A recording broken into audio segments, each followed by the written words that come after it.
Hello.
Oh lord. 2 new episodes of Real Life Tinder on Nectar right now. We got 2 episodes to watch. It's Sultry Saturday, so let's hit the first one. Sultry Saturday. God!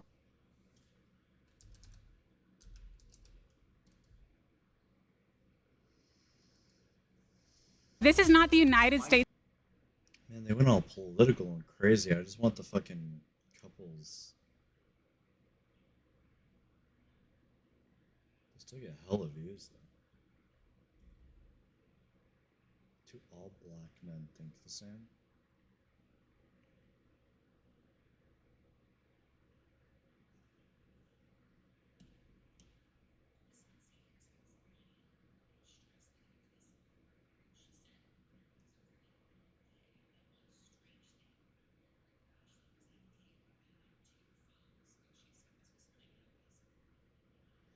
Oh my god. Oh, you guys probably can't see this.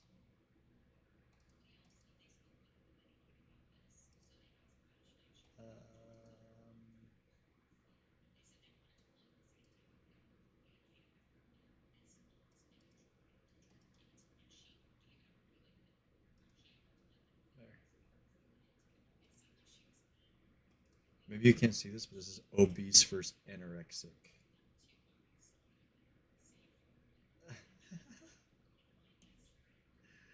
Oh my god, they're actually crazy. I don't even like these though.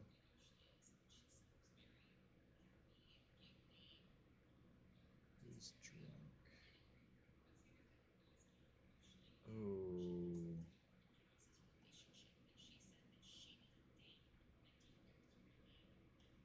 Wait, do they not upload that often? No, they.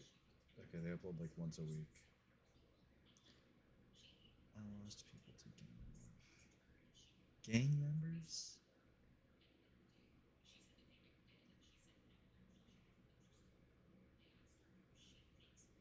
Jesus. Oh my god.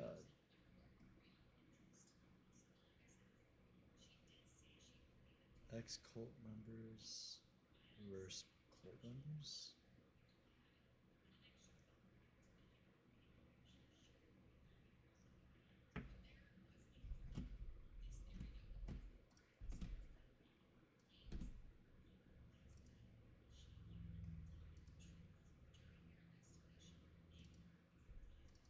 I get this to stick. I don't know if I do. I guess I could. Here.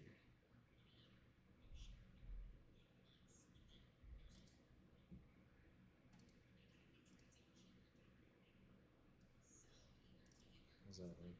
Not great.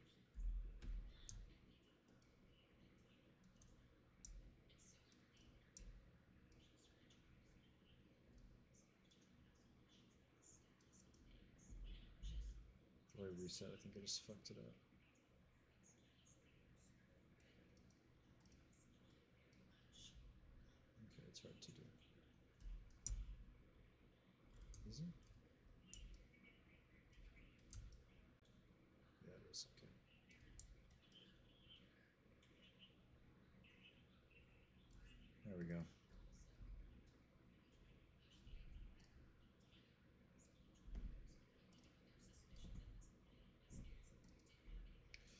Actually, I want to watch a creepy video.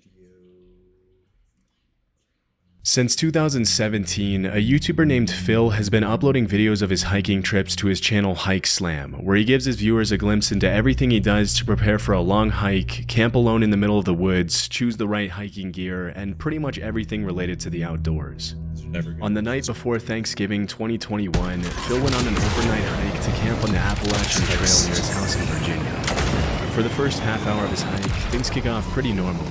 But after a while, he finds some odd-looking trash lying on the side of the trail. Strangely, there appears to be some writing on some of the containers he finds, which appear to be song lyrics. Now, it's hard to imagine why anyone would go through the trouble of writing out entire songs or poems on a plastic container, only to later throw it on the side of the trail. As he crosses the boundary into the wilderness, things continue to get stranger and stranger, and as he nears the campsite, Phil finds another series of disturbing notes. The weirdness continues.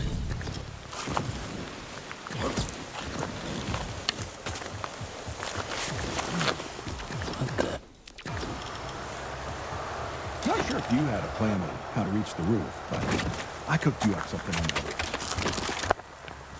Oh, Ram.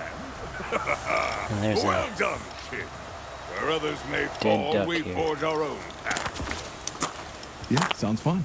You'll be taking the less scenic route. Some of the That notes means you're appear to flying solo contain till that cryptic roof is clear. poems, others Which? seem to talk about pretty in-depth Alright, conspiracy Forge, theories let's and get undercover cooking. federal Set agents these or something, electro charges and up the on rest appear each to of be the signal biographical, boosters. with whoever Then, wrote them telling parts of their story. Out go their It's tough to comms. confirm if the person who wrote the Just notes was leave the it to same me. person who killed the duck, but honestly, it would be too much of a coincidence for the dead duck to be lying right there next to the series of creepy notes, which were obviously placed there recently considering they're in good condition and not wet.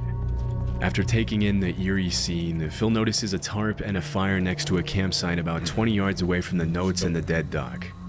Staying as far away as possible from the campsite, he continues making his way up to a shelter. Although this next part wasn't caught on camera, Phil then reported that he saw two women coming down the trail with their dog, asking him if he had seen the guy who was leaving the creepy notes and dead animals on the side of the trail. When Phil mentioned he saw a campsite and a fire a few yards away from the notes, the woman got scared and asked him to walk back to their car with them. Thinking it was probably a good idea to move as far away as possible from the campsite anyway, Phil went back with them and then started hiking in the other direction to find a safer place to spend the night. Fortunately, the rest of his hike to the new shelter was a lot more uneventful for Phil, and once he got there, he was able to set up a camp for the night, light a fire, and enjoy his dinner miles away from the disturbing notes he found. A few minutes later, once it got dark, Phil decided to go into the shelter and check out the camp log and see some of the notes and stories other hikers had left behind. That's when things get extremely creepy again. These gonna check charges out do the not wait shelter long log here. before letting loose I their hang out wrath. by the fire. Almost every shelter on the Appalachian Trail has a shelter log where people write in their trail names and what's going on. They can write whatever they want in there. So it's kind of cool tradition here. Let's see what this one says. Little engine. I gain section. power that I may Hiking give it. again, finally. It's nice and little trail magic. Comics and writing stuff. Torrent of chaos! Alright, let's see what's happened recently. Holy crap. Wait a second. This camera. This writing looks almost exactly like the writing that was on that garbage a couple of miles from here. Even though the shelter where Phil is currently staying at is more than 2 miles away and on the other side of the road from the previous one, the handwriting in the camp log is exactly the same as the handwriting that was on the notes and garbage on the other side of the road.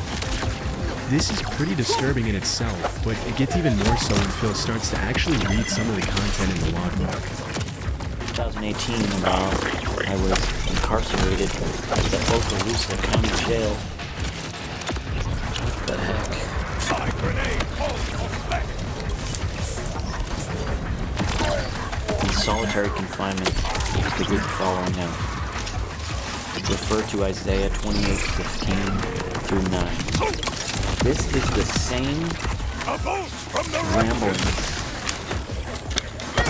from the guy that was on the other side of the river. That's kind of scary. weird. Those women down there said they were going to call the police on the guy. Wow, this is weird. It's just like it goes in one direction and immediately goes in a completely different direction. And there's just so much of it. Like this line up here. Think grave robbery in an attempt to obscure the reality of a little. Looks like we're making good time. Now, just plant those Content. electro charges. Come up with some more of those wicked schemes, JB and company, so I can show some more of your true character. The fact that there's a convicted felon walking around the woods leaving dark and weird notes all over the place is extremely concerning, and based on the kinds of stuff the guy is writing, he's probably not in his right mind. This could obviously be dangerous for Phil, especially since it's already pretty dark and he doesn't appear to have anything to defend himself with. As he gets ready to go to sleep in his tent, Phil walks back to the shelter once more, where he finds half a Gatorade bottle hanging from a string on the ceiling with a note in the same guy's handwriting that reads, "Watch out for Yeet Mouse, the dead do walk and talk." Understandably creeped out by yet another disturbing note, Phil tries to fall asleep in his tent, obviously a little on edge from everything that happened that day. The last thing you'd want to happen if you were in Phil's position would probably be to start hearing strange noises near the shelter in the middle of the night, and that's exactly what happened. While he was falling asleep, he heard something moving near the shelter, and as he poked his head out of the tent, he saw a single guy with a headlamp walking around the shelter. Not wanting to find out if it was the same guy who had been leaving notes, he quietly made his way back to the truck in the middle of the night, checking over his shoulder the entire way to make sure he wasn't being followed. Luckily, he made it back home safely, and as of 2024, he hasn't uploaded another video about the strange notes he found on the Appalachian Trail. It's pretty likely that dozens of other hikers after him came across the disturbing notes and the dead duck, but we'll probably never know who exactly the guy who wrote them was, or what he would have done if he ran into any unsuspecting campers. Grizzly Gaz is a camping channel on YouTube consisting of dozens of videos featuring Gaz, the uploader, going on hiking and camping trips in the UK with his French bulldog named Fendi. In a lot of his videos, he goes camping in some pretty extreme conditions, and he often shows footage of his unexpected encounters with big animals in the middle of the woods. In April 2023, Gaz uploaded a video of a camping trip he made somewhere in the woods in the UK. The first part of the camping trip goes pretty much according to plan, with the footage showing Gaz setting up his tent and chopping wood to make a fire while his dog Fendi keeps him company as the sun begins to set. This next part wasn't shown in the footage, but as Gaz started to prepare his steak dinner over the fire, a random man in jeans and a coat approached his campsite and asked him for a beer and some food. Right, we've got steaks on go now. Bit of ribeye, pot boiling for some mash, and I've got a visitor. Creeped up behind me asking me if I had a light in my pants. This is Martin anyway. I don't know him, but he's stopping for a steak, so... Just some random creep wandering about. You went round here in a poncho a couple of months ago, were you? I don't think I was. Although the encounter with the man itself was pretty tame, it's still pretty creepy to be camping in the woods in the middle of nowhere and suddenly be approached by a random guy asking for things. If you listen closely to what he's saying, some of the guy's sentences are a little incoherent, and he appears to ramble a bit when he talks, almost like he's kind of out of it. Later in the footage, Gaz reveals that Martin was homeless, and that as they shared their dinner, he told Gaz his story about how he had ruined his life with the drugs, and how he had ended up walking alone in the woods that day. Disturbingly, Gaz also mentioned that while they were having dinner, he turned around for a few seconds to chop some more wood to keep the fire going, and when he turned back around, Martin had left the campsite unannounced without even thanking Gaz for the food.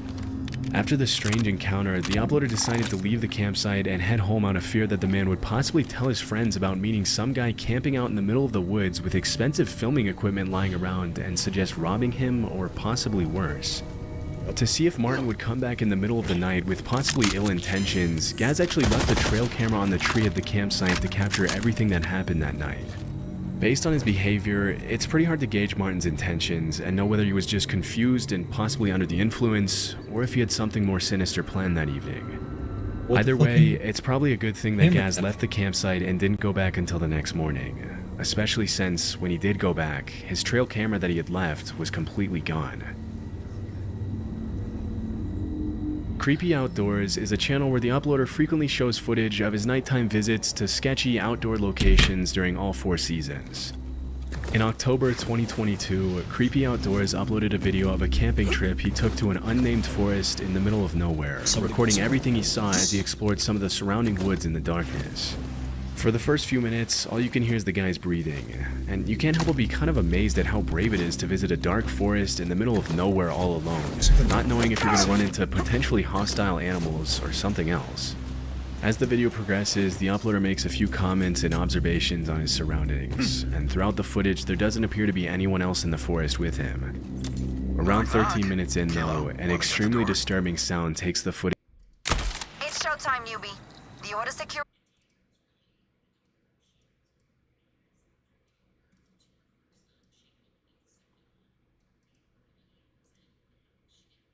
I will do my best. It has always proved enough in the past. We'll see how you do under pressure. Start when you're ready. Pull the lever. Flip that switch. Pull the lever. Shoot the panel. I had my doubts about you the second I saw you. Are you gonna prove me right or prove me wrong? Look. Pull the lever. Flip that switch. Pull the lever. Shoot the panel. Melee the button. Shoot the panel. Melee the button. Pull the lever. Melee the button. So Flip that switch. Pull the lever. Shoot the panel. Flip that switch.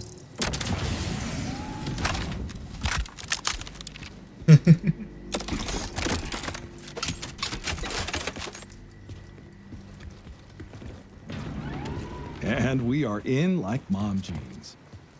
What? They're comfy. Comfort's never out of style.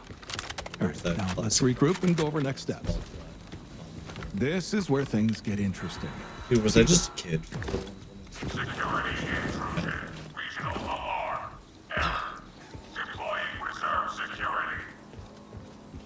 Ah, damn. Synths detected us. Thought we had more time. Hey, Forge, come on. Show them who they're messing with.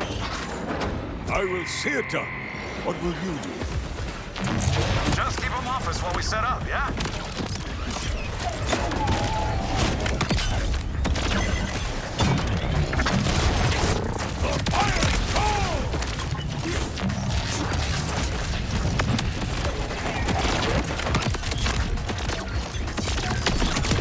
The timekeeper's servants have returned. May you be forgiven!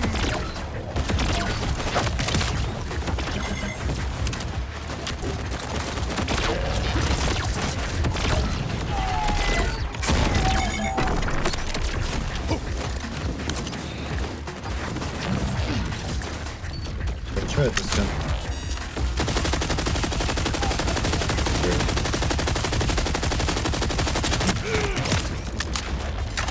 Not that bad, actually.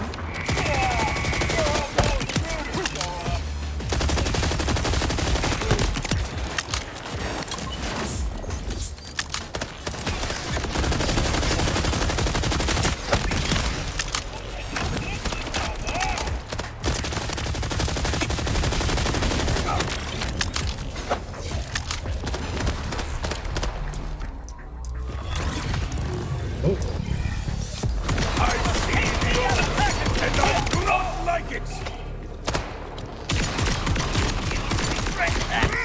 The synths are slain. What is your status, Shim? Okay, not too shabby. Step into my office. Let's chat.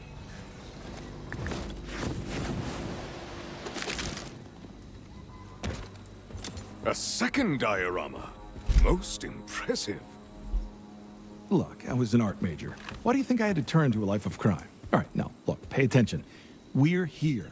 Kilo's planning breaching charges, well, pretty much all around us to blow a hole to drop in. She says it's perfectly safe, right? It is, if you're wearing blast-proof underwear like I am. See? Perfectly safe. We get in, get the loot, get out. So, Kilo, if you wouldn't mind. Actually, I was thinking the new kid might want to take a shot at it. How about it, Forge? Risk Care it to all stoke on the me. coals? That's right.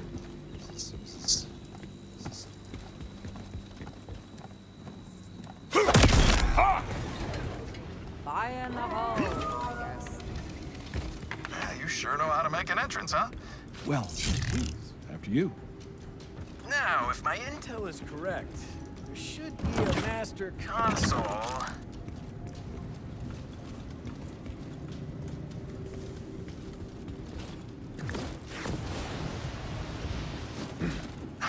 Lasers, huh? Classic. Right here. Beautiful. And I'm in. Forge, limber up and help Glitch deal with us, yeah? Ha! These Nimrods are using diffracted frame base on their rootware? Kid stuff. All we gotta do is invert the gates and... Do you not speak the common tongue? You flippy switchies. Me make light go night-night. That good enough? The training wheels are off. You trip the alarm, you're dealing with security. I want to just trip my arm. Try that. Hey, see that chest? Yeah, looks like there's a little bonus waiting for you if you can shut the grid down without setting things off.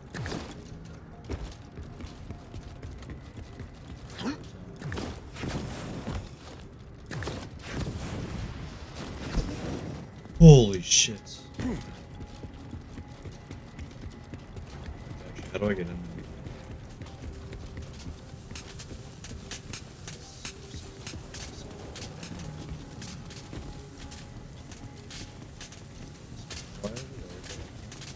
Pop?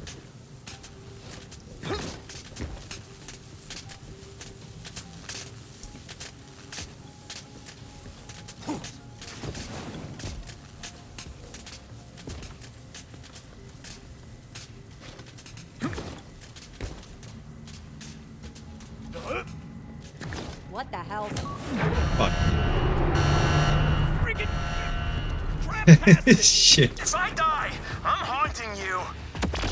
Hey, no one's dying on my crew. It's unprofessional.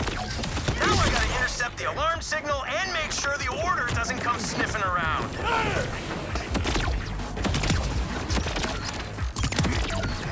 May you be forgiven!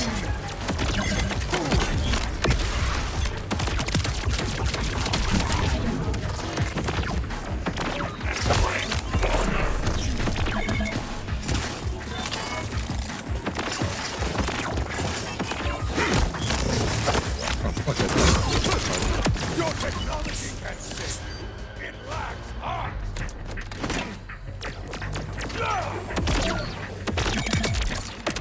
Yeah, I guess we did it the hard way. But I Oh got done. man. Almost there, gang. Kilo, you're up. This safe's not gonna crack itself. You can crack it, right? Shin, you didn't mention this safe was the size of a small apartment. What, you... Never broke into an apartment before? I'll see what I can manage. All right. These prefabs always have a weak spot. So if you can help me find the right stress point with a few good whacks, then I can figure out where to use the thermal lens.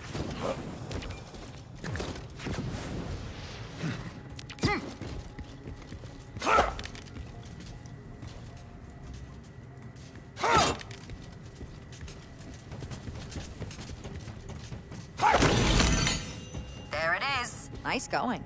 Now it's my turn.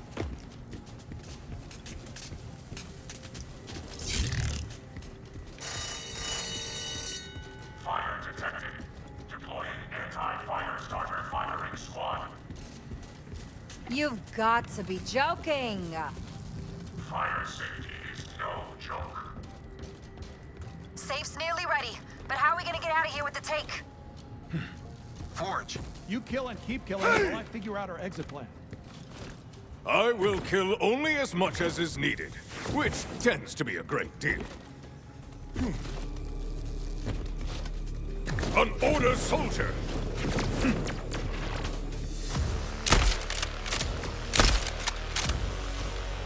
kind of sucks. I need to replace it.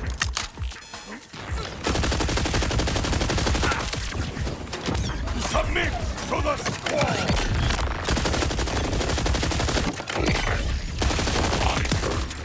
You will harm no one else today! I see the order, and I do not like it!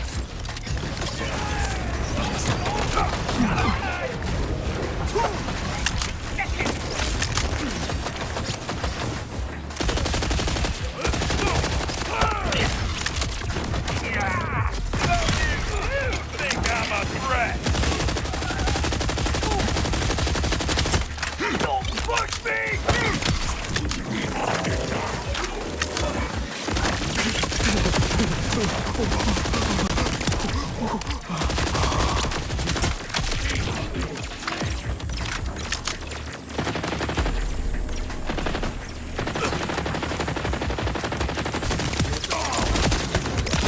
My heart gets beat!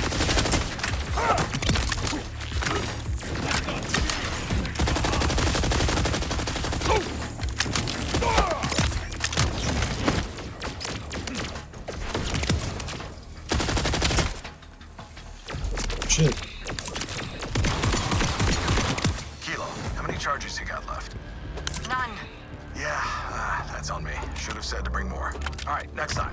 Forge, we need more time, and we really need to find something combustible to get us out of here. I would test your metal! And your metal!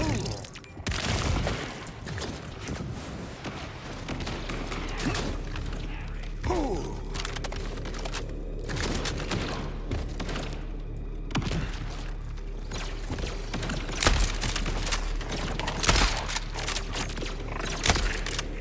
There's no-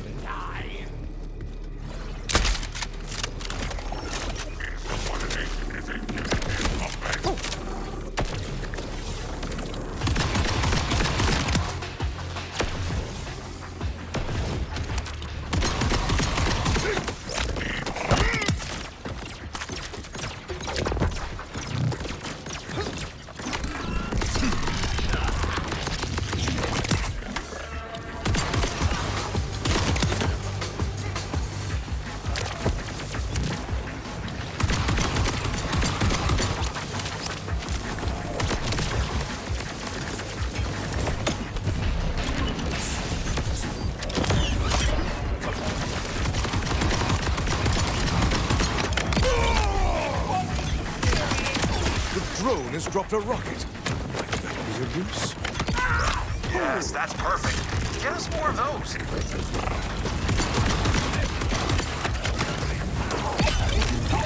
Oh, I could kiss you right now.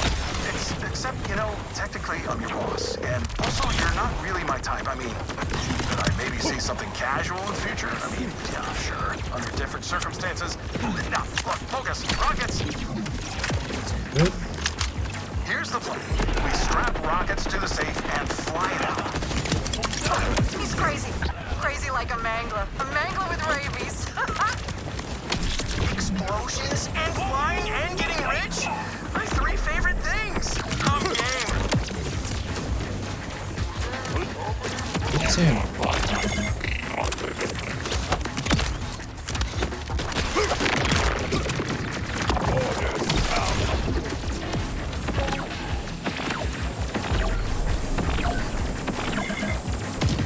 Shits. Spawn now?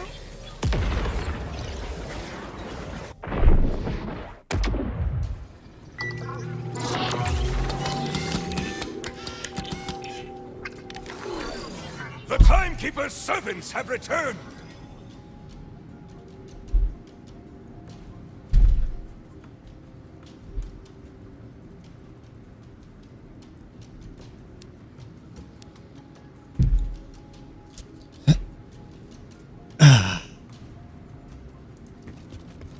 No consequences. More of the Timekeeper's puppets!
gonna lie.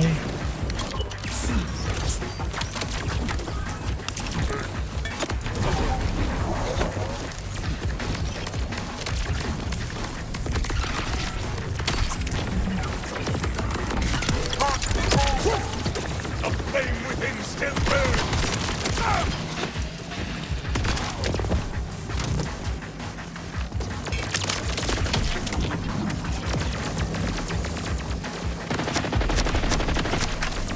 Come on.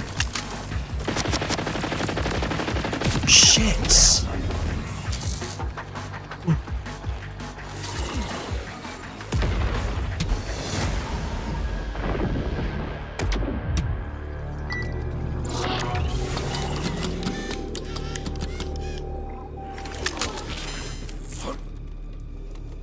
$34,000? How much money do I have?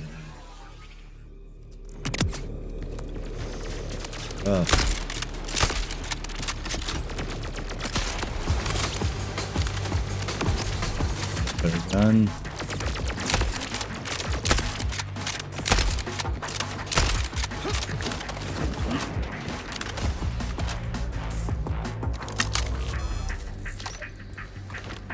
Let's go again. It's just the best one.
God, that is so annoying.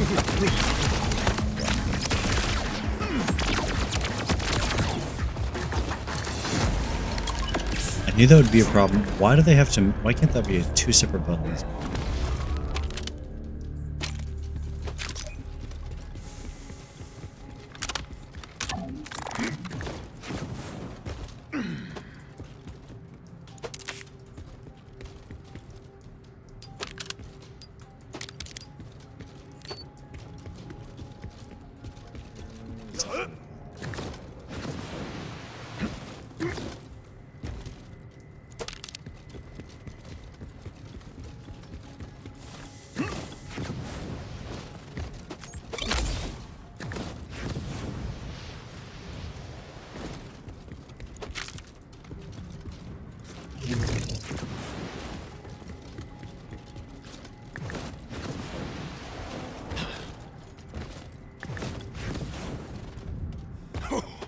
I have gathered enough rockets to kill approximately 1/20th of a medium-class vault monster.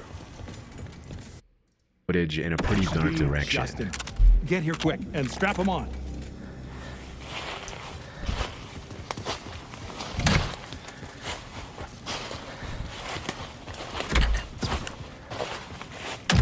Glitch, can you do your thing? I'll sync their guidance packages.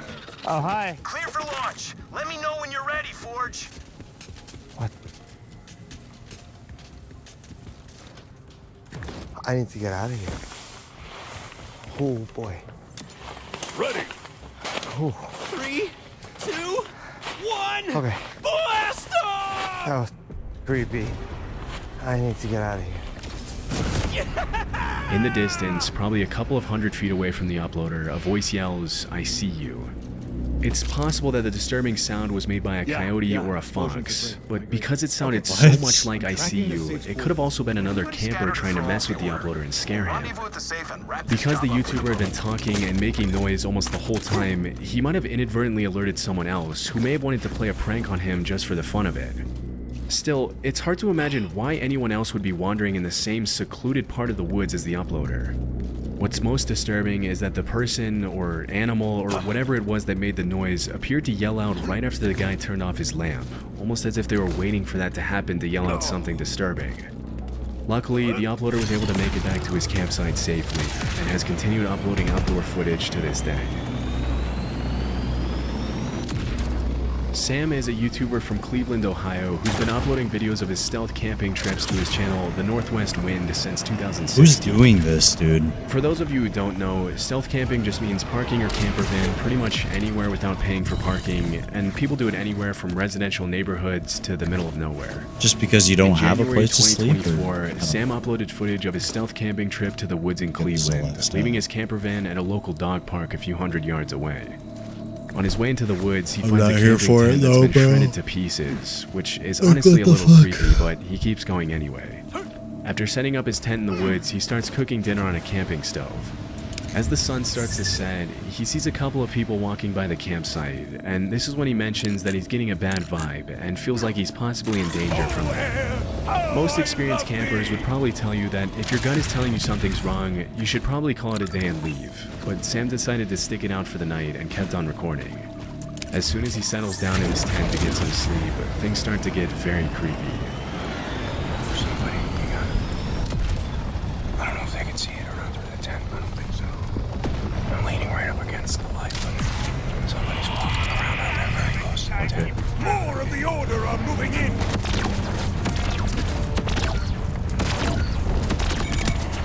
As the seconds pass by, the footsteps outside seem to get louder and louder. At one point, Sam calls out to whoever's out there, but at first he doesn't get a response. It's only after he calls out for about the 5th time that every camper's worst nightmare starts to become a reality for Sam. Walking around outside in circles.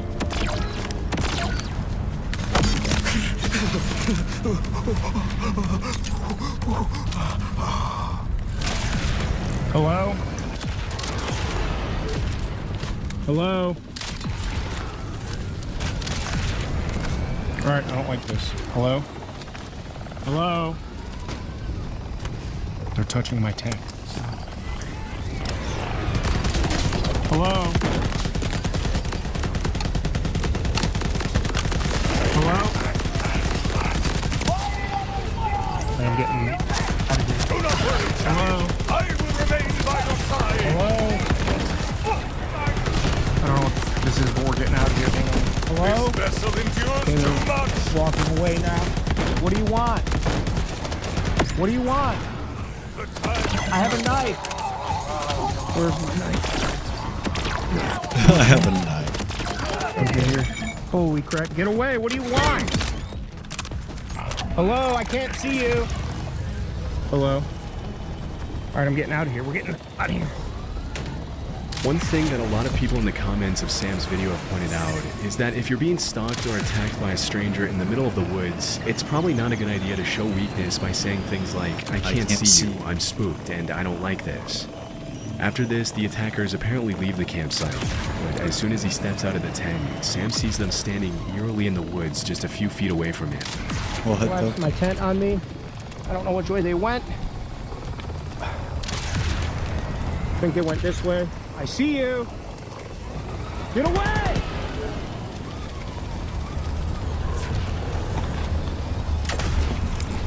Alright, I'm spooked. I don't like this. I'm getting out of here right now. They're just standing there. They're just standing there. What do you want? Leave me alone! Completely freaking out after the disturbing encounter, he obviously decides to call it a night and head back to his van in the park. But things only continue to get worse for Sam.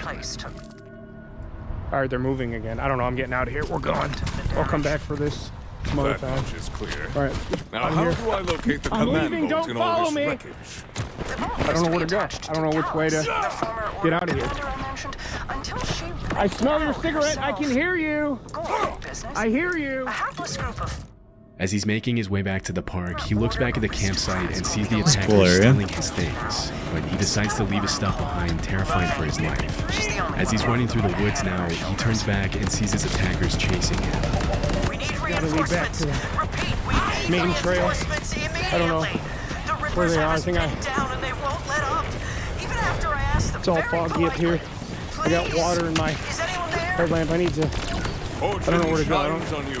see or I am hear a anybody. hunter, and I bear no love for the foul ripper. anymore. Oh, Jesus. I hear them coming. Can't see the shadow. Here's a My path. fire team needs a bailout. Get me. I can pay I'm you recording all of in, this. I'm would calling you the police. accept a lightly blood-soaked Right, I'm silk back. pocket square? Back on it. I do not need your totem of cowardice. But I will protect you in exchange for an introduction to your leader. Get away Dale, from me! please hurry or we're dead. Basic After making it back to his van economy safely, dead. he drove With home and zero gave his leg viewers a room. recap of everything that happened. As you can imagine, a lot of people in the comments accused the uploader of staging the video, mentioning that nobody in their right mind would continue to record as they sprint through the woods in the dark. But his reaction seems pretty genuine to me. Different people act different ways in situations of stress. As for who the two guys who stalked and attacked him were and what they wanted, it's really anyone's guess. If what they did to Sam was some kind of joke, it's a pretty messed up joke to play on someone. But because the uploader confirmed that they didn't end up stealing his stuff when he went back the following morning, it's also clear that looting the campsite wasn't really their main focus. We can't really know what they would have done to him if he hadn't run from the campsite, but at any rate, it's probably a good thing he did. Love Sundays is a camping channel on YouTube run by a guy named Sean, who uploads some pretty cool footage of his solo camping trips everywhere in the UK. In February 2024, he uploaded a video where he left his van on the side of the road next to the woods, and then went to do some exploring, jumping over a fence to walk through the woods. After that, Sean Who's makes shooting his me? way back to his van to make dinner, where he then heads out once again for an evening stroll through the woods. Upon his return to the van, he goes to bed at about 9 p.m. But at 3 in the morning, things start to get a little disturbing. Well, I'll see you in the morning. Good night. Does your arrogance know no bounds? I see the order, and I do not like it.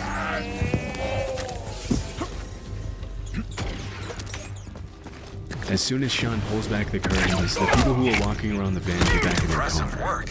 When he put his head out the window to see what was going on, the car drove away, leaving him alone for the rest of the night. Thanks. It wasn't until the next morning that Sean realized what the visitors had done to his van. Why don't you? Right, well, I think we should at least go outside I sense this is a task of great and see how importance. miserable the Are weather you is. sure?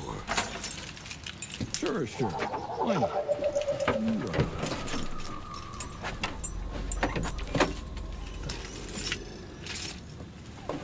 My door's stuck.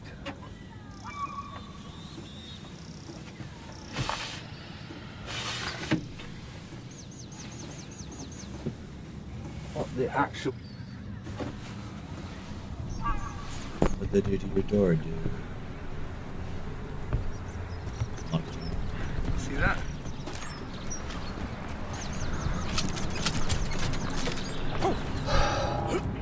So there's obviously just people wanting to come out and just be funny, I guess, but Yeah, there's two. how dangerous is that? Locking someone in their van? Let me check the back door. Well, there's nothing on this one because they wouldn't be able to tie it to anything, would they? Is There's this no way they could have done that door anyway. hairspray? Why someone would want to lock a stranger in their van is anyone's guess, and the only reasonable explanation I can think of is that maybe they were trying to steal the diesel from the van and put the zip ties on the door in case Sean realized what was happening and attempted to get out to stop them.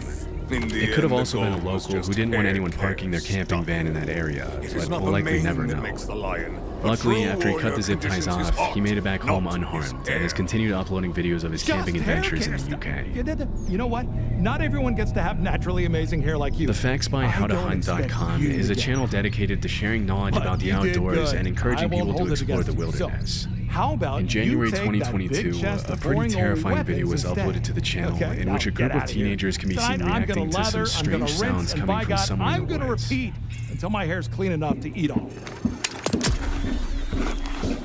Huh? Didn't I say this score was gonna blow your hair? Austin, get the look.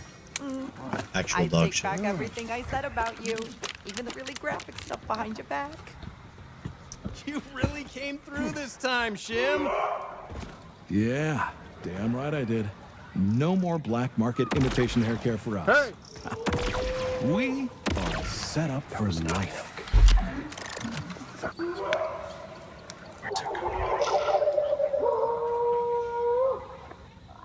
Get my keys. Oh, you're right.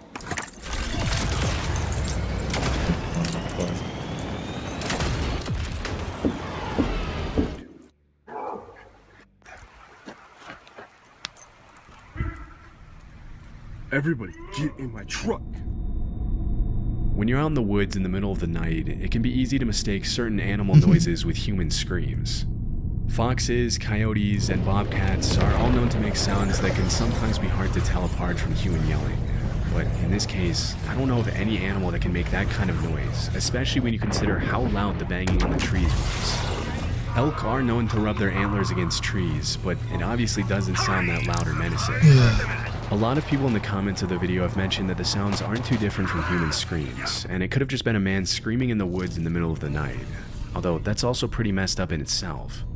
Even though some viewers have claimed the video is staged, the uploader's reactions seem pretty genuine in this case, and the only thing we can say for sure is that it's probably a good thing that the guys didn't run into Super 8 Static.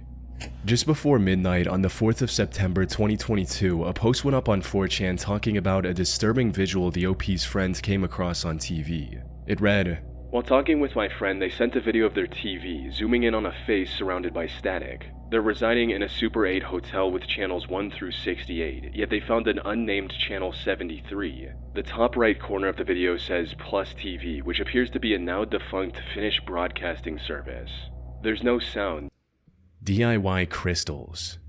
On August 18, 2009, an anonymous user on 4chan shared a seemingly innocent guide, how to grow stunning crystals at home using common household items. The recipe included items like laundry bleach, table salt, baking soda, pennies or some other copper coins, and ammonia. The instructions were straightforward. Mix these ingredients in a large glass jar, add the pennies, and blow on them through a straw to trigger the reaction. However, anyone who followed these instructions was in for a horrific surprise. What seemed like a harmless DIY experiment turned into a nightmare, because the original poster's promise of beautiful DIY crystals was a flat-out lie. In reality, combining ammonia and bleach produces chlorine gas, an insidious and highly toxic chemical. Chlorine gas can cause severe respiratory damage, excruciating chemical burns, and even permanent injury with just brief exposure. Prolonged exposure to high concentrations, on the other hand, can be life-threatening. And even if someone manages to survive, the excruciating pain with every breath feels like razor blades scraping their lungs. It's a literal war chemical that was used by Germany during World War I and resulted in the deaths of over 90,000 soldiers. To make matters worse, the step involving blowing on the pennies with a straw wasn't just pointless. It ensured that anyone attempting this experiment would lean in closer to the jar, inhaling a much higher dose of the deadly gas. For someone to trick people into creating this deadly chemical in their home goes beyond the realm of simply trolling. It was calculated and downright malicious. The original thread has since been lost to time, leaving no way to determine just how many people fell victim to this cruel trick. However, I did uncover a reply posted just a few days later.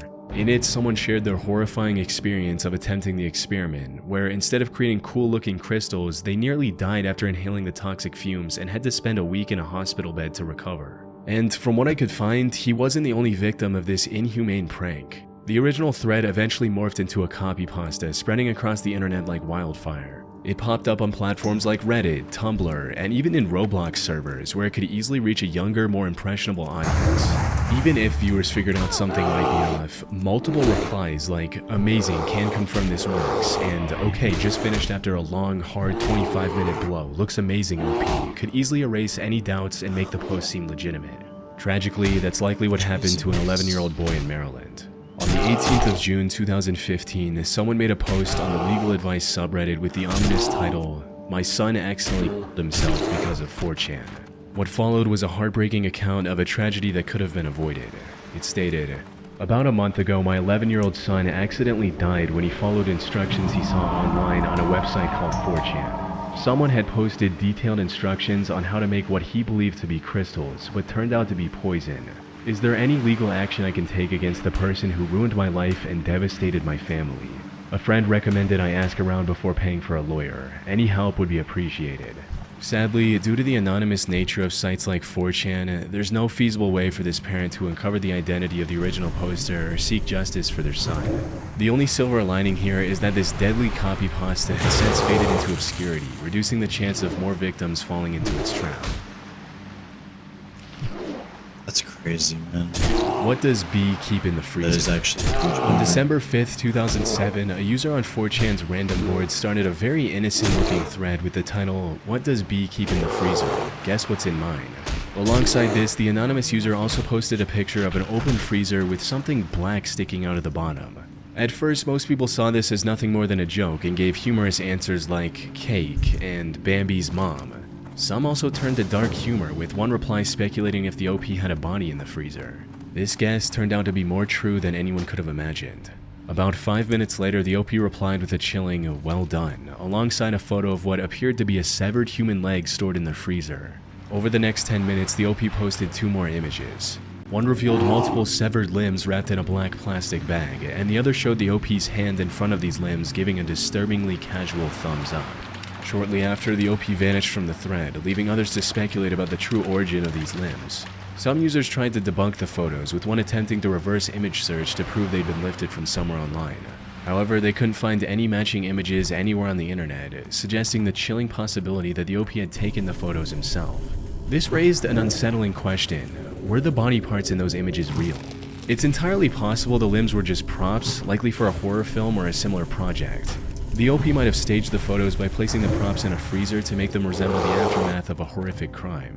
But as one reply in the original thread pointed out, the body parts looked far too realistic to be mere props. They also displayed signs of freezer burn, something that would only happen with actual skin and flesh. Now, if the limbs were real, it raises an even more disturbing question: who did they belong to? Unfortunately, the original poster didn't give any hints in any of his posts. However, after examining every detail, I managed to narrow it down to some of the most plausible theories. The first and most horrifying is that the OP was a serial killer, and those limbs belonged to their victims. However, this theory, while chilling, is also the least likely. Serial killers who taunt the public with evidence of their crimes often leave trails to claim responsibility or provoke fear. They might include cryptic notes, references to other crimes, or follow-ups to attract more attention. But this OP did none of that.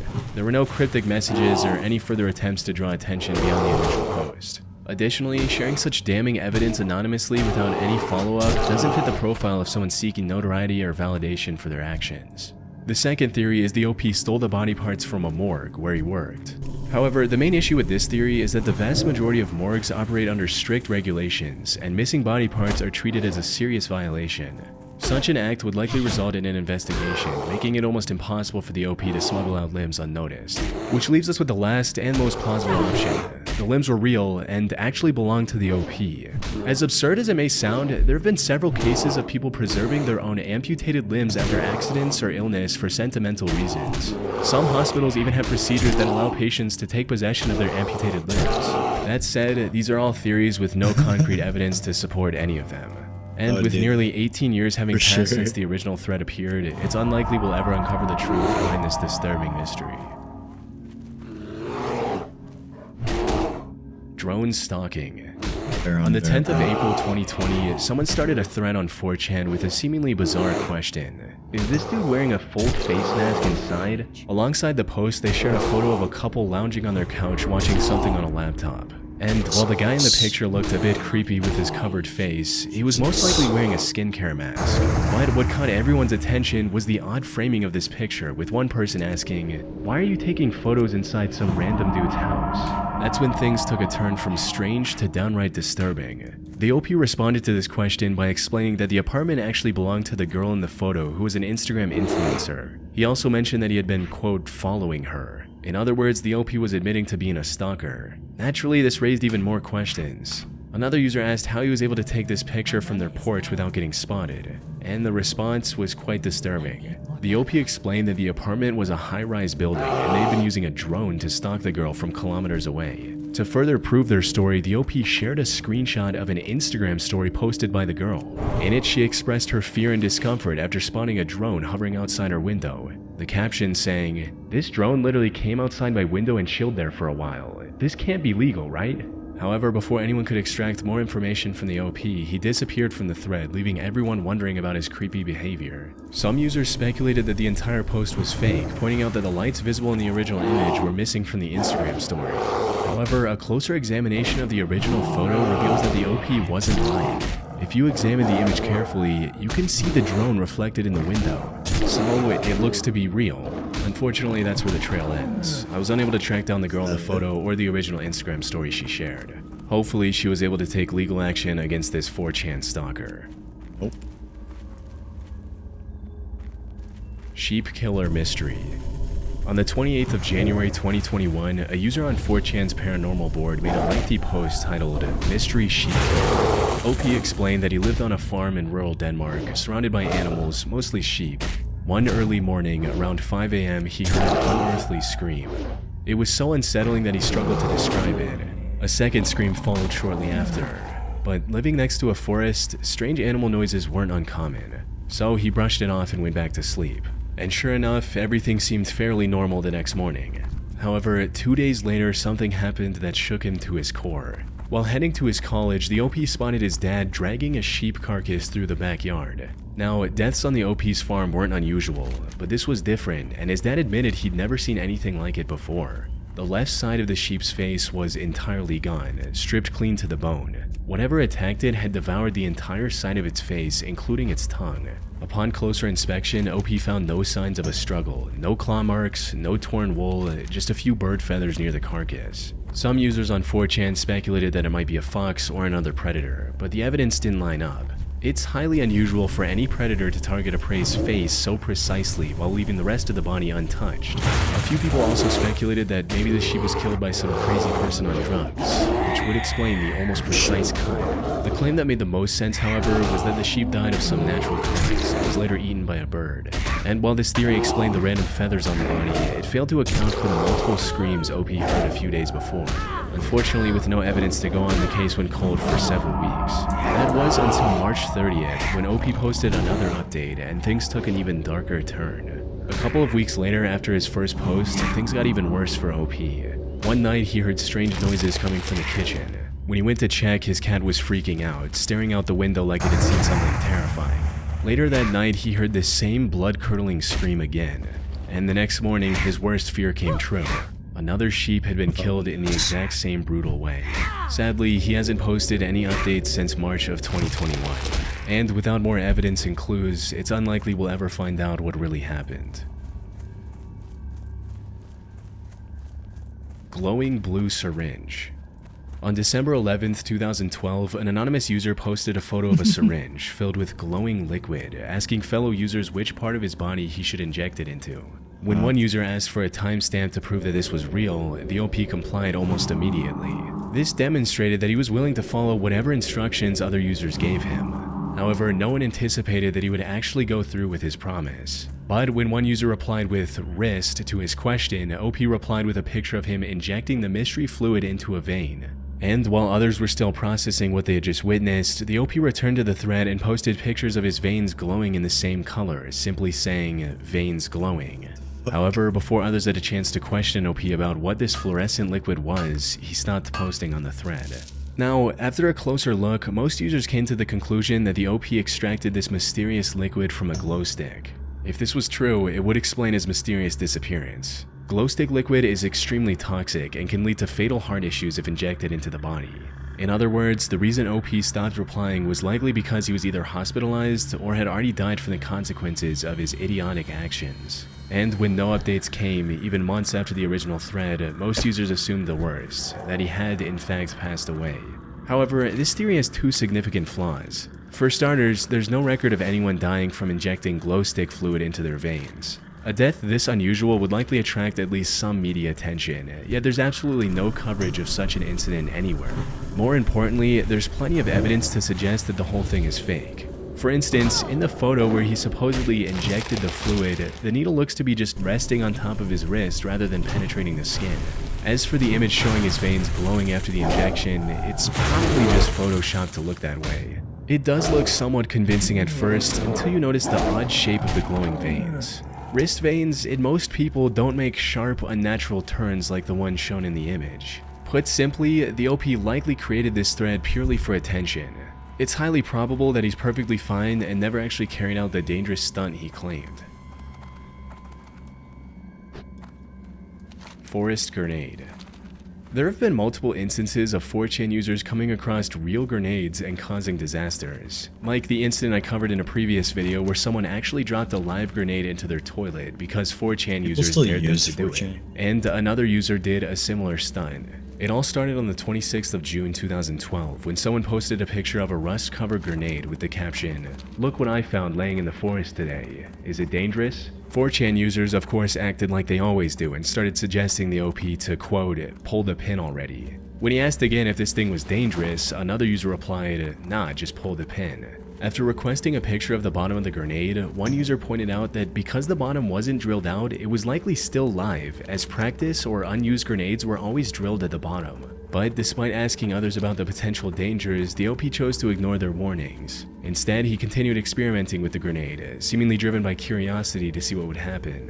He then proceeded to break its pin mechanism, microwave the grenade, and put it in a small fire, all while asking users for what to do next. However, after posting a picture of him running it over with his car, the OP stopped replying to any more requests and was never heard from again. Some believe that the grenade was either fake or was already disabled, while others think it may have actually detonated, costing the OP his life. However, after hours of searching the web, I wasn't able to find any news articles talking about someone dying from a grenade around that time. It's also possible that the grenade was real, but after so many failed experiments, the OP simply got bored and moved on with his life. Whatever the truth may be, it's unlikely we'll ever know for sure, especially 13 years later.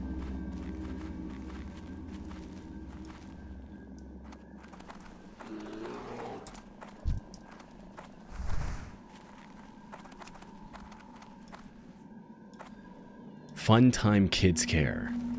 On the 25th of January 2015, Reddit user Disco Godfather 6922 made a post on the Salt Lake City subreddit that would start one of the biggest conspiracies in the platform's history.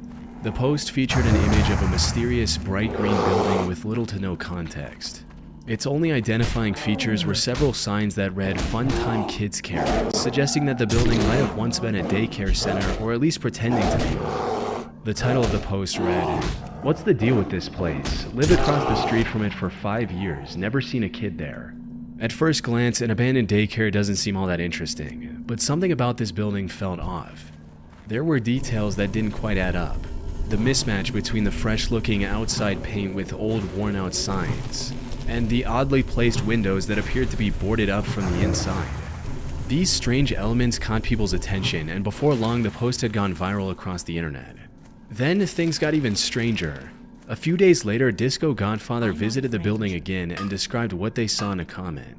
"So I just came back from the place and found something in the back covered by a camo tarp. I then saw a Mexican man come out, pick something up, and go back inside. Earlier in the day, I went there and saw a pizza guy trying to deliver a pizza to the place. He knocked and nobody came to the door. He left, and I was about to as well until I noticed kids walking up to the door and trying to get in.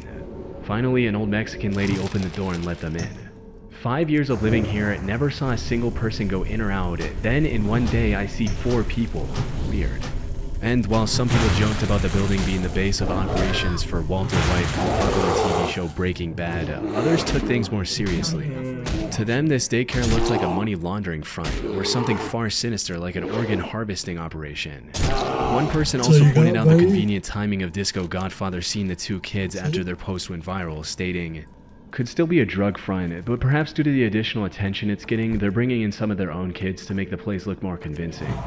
But before Disco Godfather and the rest of the internet could find any concrete answers, a Reddit user by the name of Deathship advised them to stop looking into this place. Naturally, people wanted to know who this guy was. As Redditors began looking further into Deathship to understand their ominous warning, they made some interesting revelations. Deathship was a retired Air Force linguist who was fluent in 8 different languages and was also stationed in Area 51 at some point. If these credentials were true, it was possible that this mysterious building was affiliated with one of the 3-letter organizations like the DoD, FBI, and CIA. And if Deathship knew, that would explain his warnings telling Disco Godfather to back off. But things became even more terrifying when soon after Deathship's comment, Disco Godfather began receiving threats from other users. Delete your posts and comments and stop making questions. First and last warning, we know who you are. If you must continue your search, try to uncover what you seek. Do not say I didn't warn you. Things like this are always run by dangerous people. Things got even more alarming when people found a link between the daycare and a shipping container from China. The bill listed 1,100 kilograms of plastic jewelry and 6,825 kilograms of football and soccer balls. This led many to believe that this daycare might be involved in human trafficking, pointing out that the weight didn't match what you'd expect from lightweight plastic items. Fortunately, all of these disturbing theories were discovered to be nothing more than conspiracies. The Utah Department of Health has official child care licensing records indicating that Funtime Kids Care is just a normal functioning daycare. A recent comment by Reddit user Baby Tears also confirmed this with a personal story which reads, "I know this post is old, but my dad actually went there as a kid. It's ran by a nice older lady. Apparently, my dad told me it's usually meant for kids as kind of a safe haven daycare to protect children who have a parent or family member that isn't meant to be in contact with them that's deemed as more dangerous or persistent. Hence why the windows are semi-covered with curtains and drawings, also for safety. That's why there are only a few kids in there. I live right by it, and they actually just painted the building a bright green with yellow windows. In the winter, there's cute snowmen in the playground." Looking into the daycare's history, it turns out it was originally established in 1973. And it used to be much more lively back in the day.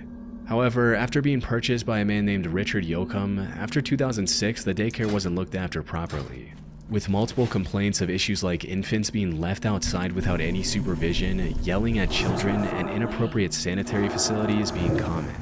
Eventually, the business started to fail. But Richard continued to operate the daycare at a loss and handed it over to his mother just so she would have something to do in her elderly years. As for the ominous warnings from Deathship and others, they were just trolls taking the chance to harass Disco Godfather and turn this into something bigger than just a creepy building. On May 15th, 2023, Richard passed away at the age of 79. But the Funtime Kids Care building still stands today, its legacy now reduced to a quirky internet footnote where fans of the mystery even dress up as the daycare for Halloween, an ending to what was, in hindsight, a completely overblown saga. Thank you to BetterHelp for sponsoring this video. For a lot of us, whenever the calendar ticks over to a new year, we get this sudden burst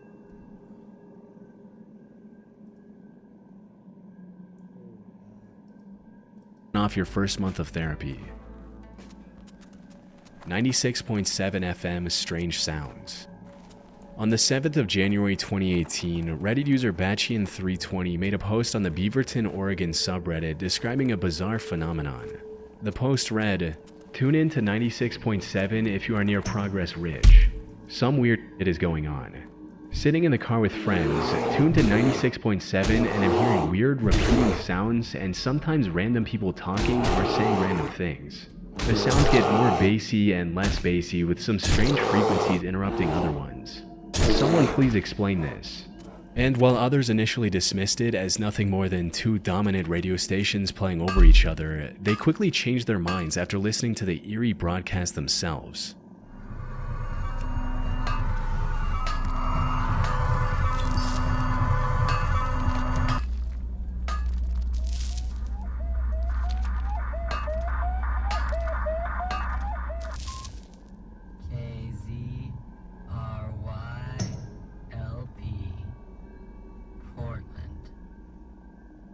Around the same time, Redditor Jimmy Saltz made a very similar post in the Beaverton subreddit as well. This essentially ruled out the possibility that the issue was related to Batchian's car radio. And as time went on, more and more reports of these strange noises started coming up, all revolving around 96.7 FM. Now, if these strange noises were just that, most people would have dismissed them as a faulty broadcast system and moved on with their lives. However, the most haunting thing about these noises was that they kept changing.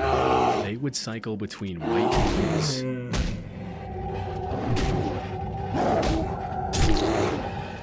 something resembling a very loud fan.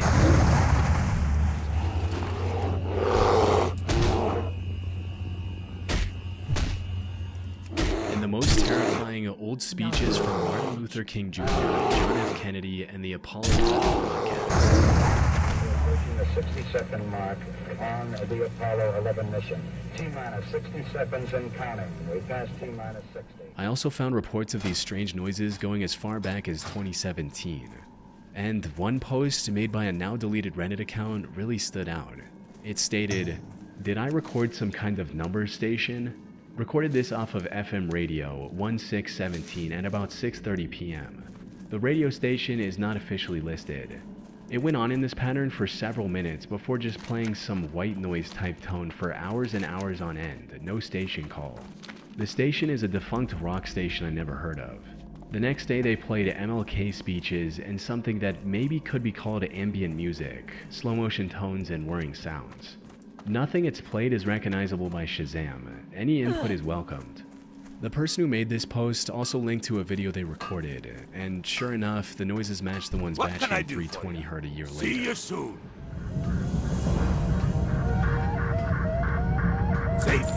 As far as I could tell, reports of these strange noises persisted until June 2018, only to disappear as suddenly as they emerged. This extended year-and-a-half-long timeline of these noises does negate the possibility of this being some troll hijacking the frequency. Because over such a long period, one of the people working for the 96.7 FM station must have noticed the hack and corrected the issue. So if these noises weren't caused by a malfunctioning broadcast or a hack, then what were they? The only people who could prove these answers were those who owned and operated the station. And after going through one of the recordings of these noises, we can hear a distorted call sign of KZRYLP.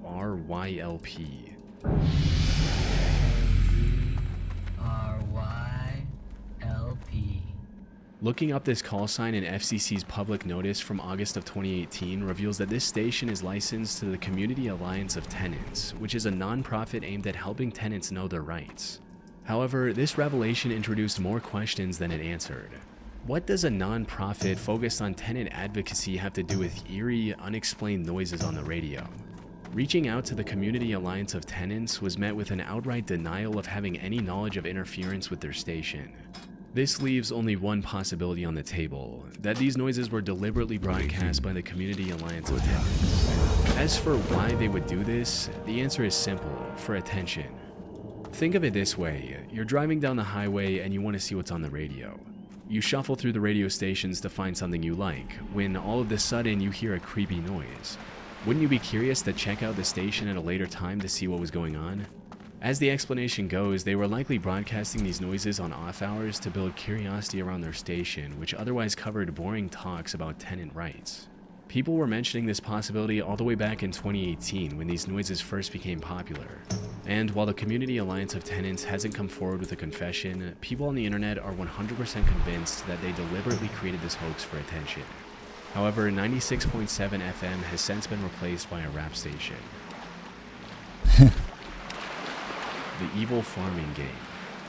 On the 1st of May 2016, Reddit user Sparta213 asked for help in finding a game similar to that of Harvest Moon, which is a cutesy farming game. However, this cuteness quickly turned into sheer horror as others read through the specifics of what Sparta was looking for. The post read, "I know almost nothing about this game. All I can remember is that it's kind of like Harvest Moon, but with a dark twist. The game starts out with you and your wife. One night you get into a fight and you end up stabbing her to death. Now, the game revolves around you farming to stay alive while trying to keep the town from finding out about the incident that happened. Every now and then the cops come to search your house and you have to hide her corpse." People found the idea of a game that combined an innocent premise like farming with such a twisted plot both disturbing and highly intriguing. Given the storyline of this mystery game, most assumed it was some obscure Flash-based browser game. However, despite countless users on the subreddit dedicating hours each day to the search, they found no clues that could lead to an answer. The search also garnered an entire subreddit, which quickly grew to over 10,000 members as the legend of the game with such a dark premise traveled across the internet. The search also resulted in some users posting about having played the game a long time ago, with one such post reading, "Hi all, first time posting here. Today I found my old laptop, but sadly it won't boot up. but it brought back some great memories, particularly a game I'm about to describe. So, at the start of the game you killed your wife, but after that you just lived as normal managing your farm. However, it had a twist. The police could come at any time and find the body, so you had to constantly be wary and move the body. The laptop was built in 2001, and I bought a new one in 2003, so it would have been between that time. It wasn't a browser game, and I think I may have gotten it from uTorrent, but cannot remember to be honest. Hope this is enough info, and many thanks. However, all of these claims turned out to be false. That is, until one user solved the mystery 5 years after the original post. According to him, Sparta likely saw this animation for a clip of YouTuber Varg Skeletor Joel, otherwise known as Vinesauce, and later misremembered it as an actual game. Honestly, you know what it sounds like? It sounds like Harvest Moon, but with, like, corpses. Good luck, friend. It sounds like... That'd be a fun game, just playing as Harvest Moon, but throughout all of the gameplay, you gotta hide a dead corpse. You know what? No. You know what it is? Harvest Moon, it's just regular Harvest Moon with your wife, and midway in the game you have an argument with your wife, and you accidentally kill her with like a... You kill her with like a barbecue kebab rack. Like you impale her accidentally, and you're like, oh, I didn't mean that.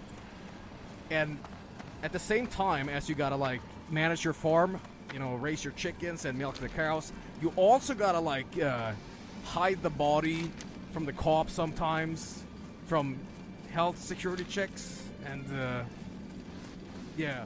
Sparta would confirm this to be the case, stating, "So guys, I just got around to looking at the Vinesauce animated video that someone found, and as anticlimactic as it may be, I believe that this is likely the source of the game. It fits everything exactly. And I used to fall asleep all the time watching Vinesauce videos." So, in the end, while finding the answer was satisfying, it also left many feeling empty after spending 5 long years searching for a game that ended up not even existing.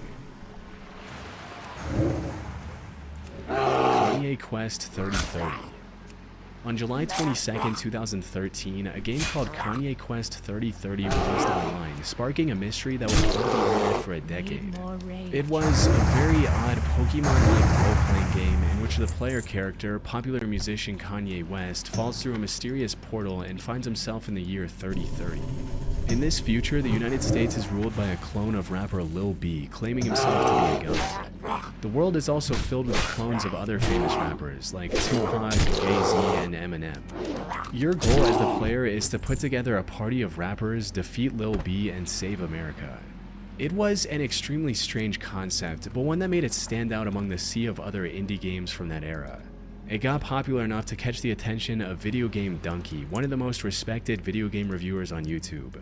But just like everything else, its popularity declined over the upcoming months. The game was fun, but it had zero replayability, so it faded into internet obscurity as players moved on to whatever was trending next.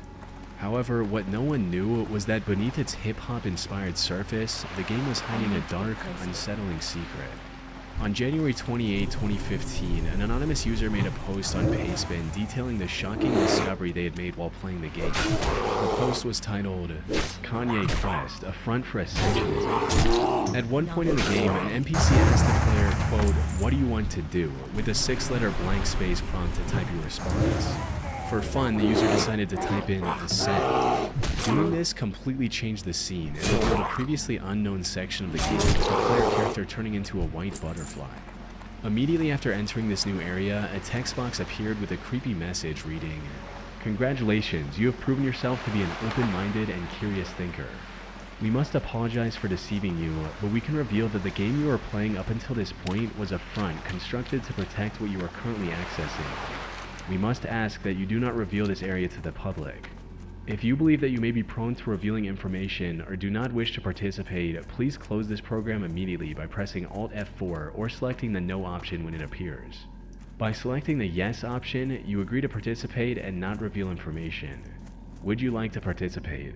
Here, selecting No would just close out of the game, but if you were to select Yes, the game would bring up an even creepier message reading, "The following is a thought exercise designed to help teach you something beneficial. By undertaking this exercise, you will hopefully be affected in a positive way. Due to the nature of the exercise, this something cannot be revealed immediately. This exercise may or may not be restricted to this software. It is important to remember that the purpose of this exercise is to benefit you. You will not be timed. We cannot provide any more information except that we wish you good luck. You may begin now. Welcome to your ascension. The game then presented you with a number of puzzles where you have to enter the right password to proceed. If you managed to successfully complete these puzzles, the game teleported you to a completely white room with a single computer. Clicking on that computer revealed the message, "Congratulations, you have ascended. Thank you for playing." However, this wasn't the true ending of the game, because after that, a final text box appeared, giving players yet another chance to type something. If they entered the word Micropia, the game revealed a disturbing message. "You have proven your worth once again. You have ascended. However, further ascension is always possible, and by selecting the yes option, you agree to participate further and you grant us permission to interact with your possessions. Would you like to participate?" If you choose yes, the message continued, stating, "Over the following 2-week time period, we will interact with you and your possessions in several ways. Keep an eye out, as some of these ways may be subtle. Others may not be. We may attempt to contact you directly. If we do this, we will attempt to notify you of our presence using a keyword. If you still consent to participation, please select the yes option above. Do you wish to participate?" If you choose yes, one last time the game asks for your personal details, including your first name, last name, country, city, zip code, and house number. Once you entered this information, the game thanked you by name and told you to wait for further instructions. The repeated mentions of Ascend throughout this section were a clear reference to Ascensionism, which is a cult based around the belief of reincarnation. So, was this game a recruiting tool for a mysterious cult? The only way to find out was to wait for the promised box. But when no one was contacted after putting in their info, people on the internet began looking for the developer of the game. However, all they had to go on was a pseudonym, Felix. Further investigation into the game led to old posts on a now defunct forum called Unfiction, where users had once discussed an alternate reality game, or ARG, called Ascensionism. The creators of this ARG also had a PayPal link in their bio, and donating to it revealed the name of the creator, Nicholas Lyons. And while searching this name online didn't bring up much, it did reveal a Bandcamp account mentioning that Nick was signed to the label Ascensionism Records. This label had its own Bandcamp account, which revealed another name, Valerie. It seemed the hunt for the creator of Kanye West 3030 was finally drawing to a close. However, things quickly went south when MadPat from the Game Theory channel interviewed Valerie in 2021, and she had this to say.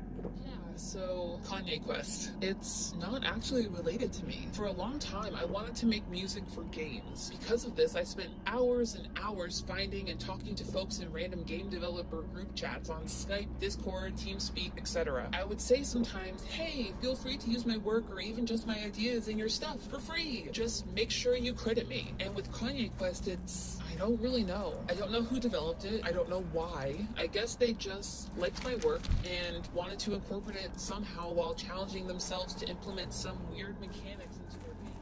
Instead of clarifying things, Valerie's statements only deepened the mystery.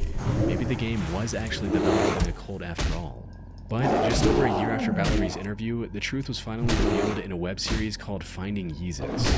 The hosts of this web series managed to find the creator by tracking down one of the game testers for Kanye Quest 3030. And the reality of this game turned out to be a lot more mundane than anyone could have imagined. I'm Clara Hope. I'm a musician and artist, and I created Kanye Quest 3030. So, where does it begin for you? For me, it began as a Year 12 project for high school students. I used to make like The game contained nothing more than a hidden ARG, and the original user who made the pastebin on the Ascensionism findings turned out to be Clara Hope, the creator of the game, trying to bring attention to the ARG implementation. It was found that at no point was the game connected to the internet, so when you entered your personal details, it wasn't even going anywhere. It just goes to show how the internet's imagination and wild theories can transform something as ordinary as a high school final project into a decade-long cult mystery. Yay video games. On September 8, 2010, Reddit user I Wish I Was a Meme made a post in r/gaming asking for mod recommendations for a game called Oblivion. The replies to the post started off fairly normal, with players of the game listing out the best mods for a new player. That is until a user by the name of Yay Video Games joined in on the conversation and posted a comment stating, "The uninstall button. The game is great and all, but God is it hard to fully remove all the junk it leaves behind on your system. You really need to check out that mod when the time comes to get rid of it. Otherwise, I think a Skiro's Oblivion overhaul is a nice start." The first two sentences of this comment didn't make any sense. And when someone said, "What?" Yay Video Games once again replied with a similar comment stating, "The uninstall button. The game is great. Ubisoft goes Steamwork bye-bye, always on DRM. But you have to go work, always on work DR. Check out the junk it leaves behind in you." This somehow made even less sense than his previous comment, leaving others confused about what he was trying to say. What they didn't know was that things were about to get a whole lot more confusing. After a few more back and forths, Yay Video Games started spamming the nonsensical phrase, "Ubisoft goes Steamwork bye-bye, always on DRM," over and over in the replies. However, what turned this behavior from strange to disturbing was the fact that most of these replies were formatted differently. They were bold, italic, all capital, and camel case, and in many other formats, meaning this wasn't just copy-pasted. He also linked to some extremely unsettling images with some of these comments that didn't make much sense either. The creepiest of these images was of a white surface with Yay Video Games' odd phrase written all over it. From there, he continued posting similar comments nearly 4,000 times before finally getting banned from the subreddit. This left a lot of people questioning what they had just witnessed. Many just assumed that he was either trolling on some extreme level or that this was the work of an advanced bot. But before they could get any answers from Yay Video Games, he deleted his account and disappeared from Reddit. And the mystery of this bizarre breakdown remained unsolved. That is until Reddit user SoLegitHS took it upon himself to solve this case, hoping to find an interesting ARG or something along those lines. But what he uncovered instead was far more tragic than anything he could imagine. After going through every post from the Yay Video Games account and finding similar repetitive patterns in other places across the platform, SoLegitHS narrowed down 3 more accounts that belonged to Yay Video Games. These included No Substance Here, On Record, and Not Sure How Big You Are. Among these, Not Sure How Big You Are appeared to be Yay Video Games' main account. Here he shared many aspects of his life that were crucial to figuring out his story. And contrary to what many believed, he wasn't just some troll spamming bizarre posts for attention. Those posts were his way of coping with a deeply miserable life. According to his posts, Yay Video Games was suffering from some extreme chronic illnesses that left him in excruciating pain at all times. The constant medication had also messed up his mental stability, resulting in manic episodes like the one that made him popular in the first place. Sadly, all of this became too much for him to bear. In the beginning of 2015, he decided to end his own life to escape the suffering.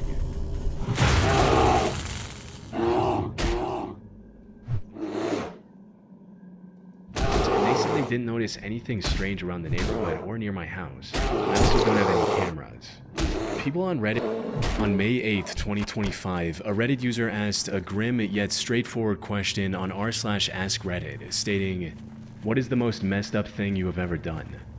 Initially, replies to this were filled with either obvious jokes or relatively tame confessions involving relationship drama. However, after about 30 minutes of the post being live, one user replied with a disturbing comment that stood out from the rest. It read, "I ran over a woman and her child in California in '96. I don't remember the specific city, but I'll never forget it was the intersection between Vanowin Street and Louis Avenue. I think the mom died, but I don't remember what happened to the kid. I got away scot-free, and I'm only telling this because the statute of limitations already passed." Now, it's not uncommon for people to just make up shocking stories on Reddit for attention. And at first this didn't look any different, until another user did some digging and discovered an LA Times article from July of 1996 about what seemed like the same incident mentioned in the comment. That article, along with others from the time, not only confirmed the OP's claims, but also revealed the horrifying details of what actually happened that day. According to the reports, the victims of this incident were a 19-year-old girl named Ruby Moreno and her 1-year-old daughter. Ruby had taken her daughter to a nearby hospital on the morning of July 29 to treat a few minor cuts she got while playing. She stopped at a relative's house on Vanowin Street on her way back and was about to return home at around 10 p.m. But as she was attempting to get into her car on the driver's side, she heard a loud screeching noise from behind. She looked back and saw a car barreling towards her at 100 miles per hour. According to other witnesses, this car had swerved to avoid hitting a van just seconds earlier, causing it to lose control. Seeing this, Ruby panicked and started running from the speeding car with her daughter still in her arms. Unfortunately, luck wasn't on her side that day. Before she could reach the sidewalk, she tripped into the street and was struck by the car moments later. The impact sent her flying over a parked car and onto the roof of another. The baby was also tossed several feet into the air before falling on the asphalt. Miraculously, the baby didn't receive any lethal injuries and was able to survive without any lasting damage to her body. Ruby, however, wasn't as fortunate. She was rushed to the hospital but succumbed to her injuries the same night. As for the driver that hit her, witnesses reported him trying to flee the scene, hitting another parked car and then a curb before successfully getting away. And from everything I could find, the perpetrator was never identified or arrested. So if this Reddit user was telling the truth, there's a real chance he was the driver behind a brutal hit and run nearly 3 decades ago. The report from 1996 also mentioned that the driver was likely intoxicated due to the way he behaved after hitting Ruby. And when asked, the user admitted that this was the case. Were you drunk at the time, as the article says, or were they wrong about that? Inebriated, sure. More high than drunk. I was on a lot of junk back there. But the most disturbing part of his confession was just how cold and remorseless he seemed about the entire incident. Why no sympathy? Was this on purpose? No, but it's been so long. It's like a whisper of a memory. Do you think about how that child has to live without a mother now? Genuinely asking, you seem stone cold. It's been 30 years. That child probably has children of its own.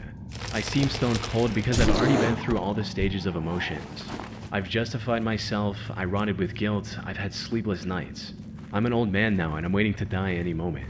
I can't change what I did. I can't even pay for my crime anymore because California doesn't send people to prison only on a confession, and regardless, my health alone would render me incompetent to stand trial.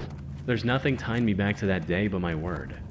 Which brings us to the big question, was the OP actually telling the truth?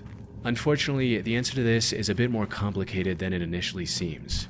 For starters, his story does match an actual incident that happened back in 1996, right down to the exact intersection he mentioned in his confession.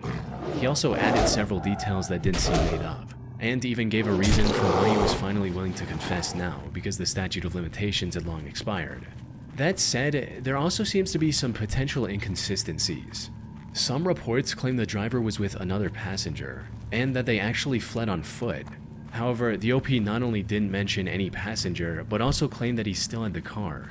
He even cited its damaged condition as the reason he became aware of the accident, writing, "What was your reaction to what happened? I was too hopped up on various types of drugs to notice. It was only the day after when I saw the dried blood on my bumper." This could point to the possibility that the OP wasn't behind Ruby's accident at all. He maybe stumbled upon the 1996 article online, memorized key details like the year and the street name to make it seem real, and then fabricated the rest of the story as users pressed him with more questions. All just to get some attention on the internet.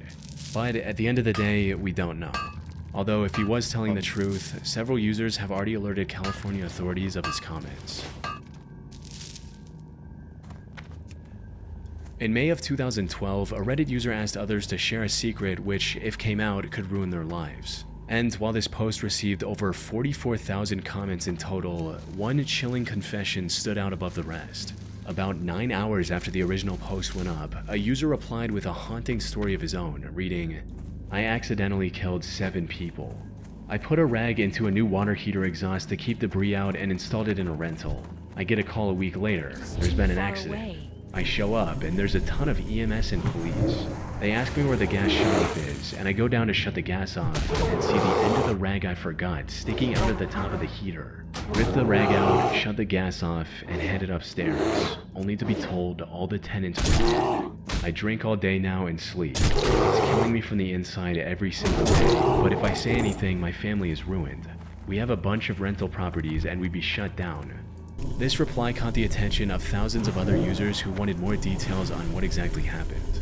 Unfortunately for them, the account that posted this was a throwaway, and the OP didn't post a single comment after that, possibly to avoid incriminating himself any further. But when users didn't get the answers they were looking for from the OP, they began looking outward, and it didn't take long for someone to track down the news article talking about the tragic accident. According to these reports, the incident took place on December 16, 2006 in Kirksville, Missouri, where 7 victims, including 5 young adults and 2 children, passed away in their sleep due to carbon monoxide poisoning. However, while this part matched what the OP said in his comment, the conclusion the investigators reached was completely different. In his report, the police chief superheading the investigation stated that the heating system was functioning properly and was not the source of any problem. Instead, one of the victims' vans was left running in the closed garage. This generated a lot of carbon monoxide throughout the night, which slowly filled up the apartment and eventually ended up taking the resident's life. So, did the OP really get away with killing 7 innocent people because of his gross negligence? Sadly, the answer is not as clear-cut as many would hope. There are multiple possibilities, and any one of them could be true.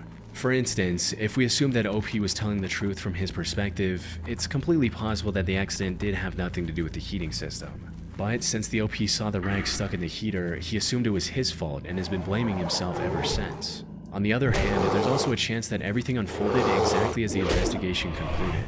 OP just took this real accident and made up the story about him forgetting the rag for attention on Reddit. This would also explain why the police would let him casually walk into a potential crime scene without any supervision. We can even take this a step further and assume that the OP wasn't even a landlord and just read about the incident online. That all said, it's still completely possible this story is legit and that the rag was the cause of the deaths, or perhaps a combination of the van and the rag. The OP hasn't posted any new updates on his throwaway account in the last 13 years, so whatever the truth is, we may never know for sure. On May 2nd, 2017, users on the Canada News subreddit came across a lengthy post titled, "Wanted for Kitchener Murder, My Side." This was a reference to a horrific murder that took place in Kitchener, Canada just a few days earlier. And to everyone's shock, this post was written by the prime suspect, Ager Hussein.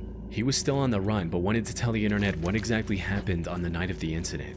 However, what seemed like a desperate attempt to share his side of the story would later turn out to be a part of his plan to evade the consequences for his actions. Though the events that led up to this started 15 months earlier in February of 2016, when 21-year-old Ager Hussein met 21-year-old Melinda Vasilier in Kitchener. The two quickly became infatuated with one another and began dating just weeks after their first encounter. However, while things went quite well for the first year or so, the two eventually started bickering and fighting with each other. This resulted in the two breaking up in April 2017 via text, and that's when things took a turn for the worst.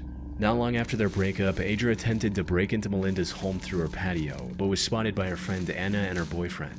They also called the police on him, forcing him to leave Melinda alone. However, he kept texting her even after this incident, asking to meet her at least one last time. She eventually agreed and invited him to her home, hoping to talk things through and end the relationship on respectful terms. They decided to meet on the night of April 27th, but when the time came, Ager didn't show up. Melinda had asked her friend and sister to stay with her at home while Ager was visiting. However, since Ager was a no-show, she gave them the go-ahead to carry on with their night and the two left. They returned shortly after midnight, and to their surprise discovered that Ager had shown up holding a gun and was now in Melinda's room with her. The girls confirmed Melinda's safety before heading off again to get food. This trip took barely 30 minutes, but by the time they came back, things had somehow spiraled into a complete nightmare. The apartment was in complete disarray and there was no sign of Ager anywhere. And as they stepped further into the apartment, they found Melinda lying face down on the kitchen floor in a pool of blood with her body covered in dozens of wounds. They rushed in to check on her, but tragically it was already too late. Melinda had no pulse. After composing themselves, they contacted the police and told them everything they knew, sparking a nationwide manhunt for Ager. However, despite days of searching, the investigators were unable to find anything about his current whereabouts. That is until a post from Ager himself popped up on Reddit explaining everything that happened from his perspective. He opened his monologue by going over the history of his and Melinda's relationship, how they were perfect together, and that he was even planning on proposing to her before everything fell apart. After spending a bit more time going over the timeline of the relationship, he moved on to talking about the day of the incident. And according to him, this is what happened after Melinda's friend and sister checked up on them. We continued to talk and finally decided it was worth it to try one more time. Anna and her other friend left the house to grab food. We both let everything out and our relationship was back on track. As I'm getting ready to leave, she asked me if I had done anything with any other girls while we were on a break, or any time we were on a break. I told her we needed to be honest and said yes and told her about it. She started freaking out, wouldn't say a word, just kept slapping me with tears in her eyes. Slaps turned into hits. I told her I was sorry, but if she didn't stop, I'd do something back. She didn't stop. I then stupidly pushed her, harder than I expected. She fell against the sink. This was the first time I ever did something physically violent towards her. I told her I was sorry. She said, leave now. I began saying sorry even more and asked if I could get a hug. She was still crying. I go up to her to try and give her a hug. Almost out of nowhere, she grabs a knife by the sink. Initially, I thought she was just going to hold it to try and tell me to leave. She doesn't. She comes at me full force, aiming towards my face. I tell her to stop. She doesn't. I tried grabbing the knife, but ended up cutting my hands. After a few cuts, I lost it. I freaked out. I was scared and in a state of shock. Never in 100 years did I think she would use a knife against me. Out of shock and fear, I grabbed one. I hit her with it, almost blindly, a few times. I didn't know what happened. I was confused, shocked, and scared. I had no intentions of that happening. When I left, I honestly thought she just passed out. Then I looked at the blood and started freaking out and just ran. I didn't know for sure she had died until the next day. I honestly had no intention of ever doing that to her. I was protecting myself. From there, he went on to talk about the amount of regret and sadness he was feeling for what happened to Melinda. He also expressed his shock over the news calling this a targeted attack. Now, on their own, these look like the words of a man desperately trying to clear his name after an accident, when in reality, every word in this post was carefully selected by Ager to make himself look as innocent as possible. For instance, he claimed that Melinda often slapped and hit him near the beginning of his story, so that it doesn't seem suspicious when he mentions it later. When, according to people who knew her, Melinda was extremely sweet and had no violent tendencies. Ager also downplayed the break-in attempt, claiming he merely visited her house to talk, and even left out the part about Melinda getting a restraining order against him following that incident. He also mentioned that he swung his knife just a few times in self-defense, when in reality, autopsy results showed a staggering 47 different wounds on her body. Luckily, by this point, the police knew that he crossed the border a few hours later and was now hiding in the US. And while it did take them a few weeks to pinpoint his location, they were eventually able to arrest and charge him with the murder of his once girlfriend. Further investigation also revealed other twisted methods he tried to seem more innocent, like sending a message to Melinda saying, "Nice seeing you tonight, glad we worked things out. Anyways, see you soon," hours after committing the crime. He stood trial on October 2023, where the jury concluded his motive boiled down to, "If I can't have you, no one can." He was given a life sentence with the possibility of parole after 16 years. On June 7, 2019, a throwaway account made a post on the confession site claiming to be responsible for the deaths of several people. The post opened with the OP talking about his life goal 4 years ago, how he didn't get stuck in a 9-to-5 cycle. So he came up with a different business plan, selling substances. However, this really didn't work out as well as he'd hoped. He hated meeting people in person and was constantly afraid of someone finding out who he was and where he lived. But then he learned about a popular marketplace for illicit substances on the dark web and started using that to conduct business. Things were going well, and even upgraded from selling just 3 substances to shipping several much more potent options as well. Unfortunately, what started as a major boom for his business turned into a massive disaster when he accidentally sent the wrong items for a few orders, stating, "I put all my addresses into an Excel spreadsheet along with their name, zip code, order, along with the amount. At the time, I was selling some super white powdered The was also a white powder. Very similar consistency. Long story short, my Excel messed up or I messed up, and about 7 people's orders were filled in as orders. They all went out. I didn't notice and kept doing my thing for a few days. After about 5 days, someone contacted me and told me their friend died from my I immediately called BS and went to check my order log and scale up how much I had of my left. Well, I had about 11 grams more than I should have. I still don't know how it could have happened. I wasn't a user, but I definitely was high. Put simply, the OP accidentally sent a much harder substance to his customers. And while I can't mention its name on YouTube, it is known to be extremely lethal in even relatively small quantities. He later searched the names of these customers online and discovered that at least 5 of them had passed away due to his mistake. The sheer gravity of his actions prompted him to immediately abandon the drug trade and rebuild his life, stating, "I immediately deactivated my vendor account. I didn't even need confirmation. I knew what happened. I knew I just killed several people. I sold the rest of my drugs, converted my Bitcoin to cash, and moved away.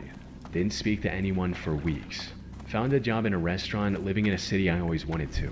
I haven't touched drugs since that day. I haven't had anything to do with that life since then. However, the OP ended the post by claiming that despite getting as far away from his old life as he possibly could, the guilt of being responsible for so many lost lives still weighs heavily on him, and that the only reason he confessed everything on Reddit was to finally get it off his chest, hoping it might bring him some sense of relief. Now, whether this actually helped him feel any better or not is completely unknown. This was his first and last post from this account, and he hasn't posted any updates since. As for if he was actually telling the truth, that much is uncertain. It's near impossible for me to track down any news articles about his unfortunate customers, given that over 100,000 people every year lose their lives from that same substance. That said, many users in the comments believe the story was genuine, and some even express sympathy for the OP's situation, though I doubt we'll get any concrete answer on this confession's legitimacy anytime soon.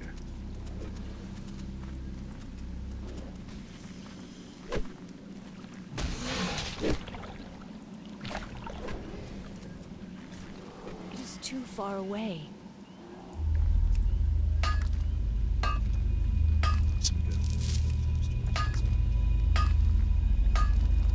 In November of 2013, a Reddit account that's since been deleted made a post on the Let's Not Meet subreddit. r/Let's Not Meet is a subreddit where people share actual true scary encounters they've experienced. The poster explains how he had just found the subreddit and wanted to post an experience of his own. He lived in Brisbane, Australia at the time. He recalls how his dad had just purchased Foxtel, which was cable TV in Australia. Only the TV in the lounge room could use the cable box, but the poster really wanted to use it in his room downstairs. He didn't want to buy a second cable box, so he instead opted to buy an AV transmitter, a much cheaper option. An AV transmitter was basically a two-part piece of hardware. One piece would connect to the cable box upstairs in the lounge room, and the other would connect to the TV back downstairs. It would then transmit a wireless signal. This would allow him to receive a video signal to his TV downstairs. The first image in the post shows the TV in the room on the dresser. The poster goes on to explain how he and his sister were the only ones home when he decided he wanted to try and set it up. He connected the AV transmitter to the cable box upstairs and to his TV downstairs, Good luck. but it wasn't working. He tried changing the channel, switching around the cables, nothing was working. That's when he remembered that the cable box upstairs wasn't even plugged in, so obviously it wasn't gonna work. But the screen then started fuzzing in. After a while, a bedroom could be seen on the TV. Immediately, he pulled out his phone and took a picture. At first, he thought it was his bedroom, so he ran out. He went upstairs to tell his sister. They later went back down. The TV was still getting a signal, but they had no idea how. The AV receiver plugged in was somehow receiving a live feed. They were able to confirm that it wasn't the poster's bedroom, or any bedroom in the house. They waited until their parents got home, and when they did, they told them about it. All of them went down to the TV. This time, there was a man in the bedroom. The poster took another picture. He then explained how his dad recognized the man as one of their neighbors. Somehow, the AV transmitter was receiving their neighbor's camera feed. None of them really knew what to do. This went on for a week, and they started feeling kind of weird having access to this. The poster went on to explain how their neighbors had been having renovations done to their house. Workers would be at the place pretty much all day. They again tried turning on the TV to fix the signal. It was still showing their neighbor's bedroom, but this time they saw their neighbor's plumber. Eventually he went right up to the camera and looked directly down the lens. He started messing with it before putting it back. The poster's dad told their neighbor about the camera, but they had no idea what he was talking about. He convinced them to let him go up to the room to try and find the camera. Hidden in the wall, he did find it. They immediately called the police. The poster didn't hear anything more for the next week, but they eventually asked their neighbors whatever came of the situation. Apparently, the police camped out by the house each night and found that one car in particular would always park right next to it at the same time. A man inside would pull up his laptop, but not get out of the car. He would drive off before the sun came up. The man was discovered to be the plumber, the man who planted the camera. That's where the post ends. In a reply comment, the poster confirmed the man was arrested, but he doesn't mention what he all got charged with. This post was a reply comment in an Ask Reddit thread. The original question read, "What is the creepiest thing that has ever actually happened to you?" One of the top comments is a guy who recalls a set of disturbing experiences he had throughout his life. He says they're 100% true, and even shares a video he took as supporting evidence. He starts by sharing an experience he had when he was 8 years old. It was 11 p.m. and he was walking his dog with his mom out in his neighborhood, which was in Lansing, Michigan. He said it was quiet that night, but all of a sudden he could hear this whistling sound coming from a nearby swamp. His mom heard it too. Goddess bless you. He said at first it sounded like a bird, but the whistle had a more human-like tone and wasn't really consistent, making him think it was a person. He remembers his mom looking very concerned and immediately changing directions back towards the house. That was the first experience. The second happened 2 years later.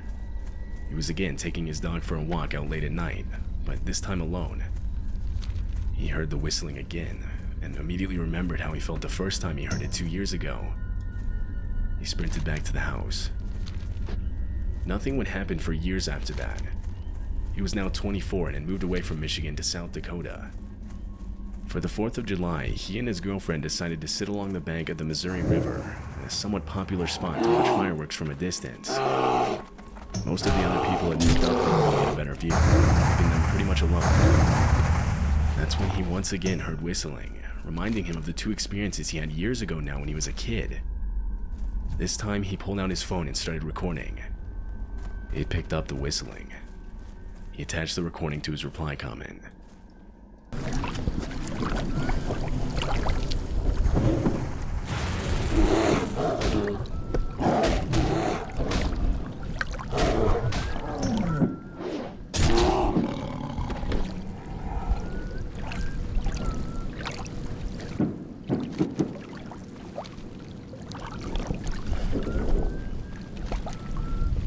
You whistling?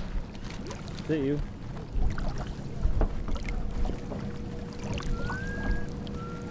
He questions his girlfriend, hoping that this time it was just her. But it wasn't her. The whistling continues, until eventually the two of them hear slight paddling out in the water. He turns the camera, and in the darkness you can just barely make out a man in a canoe slowly paddling towards them.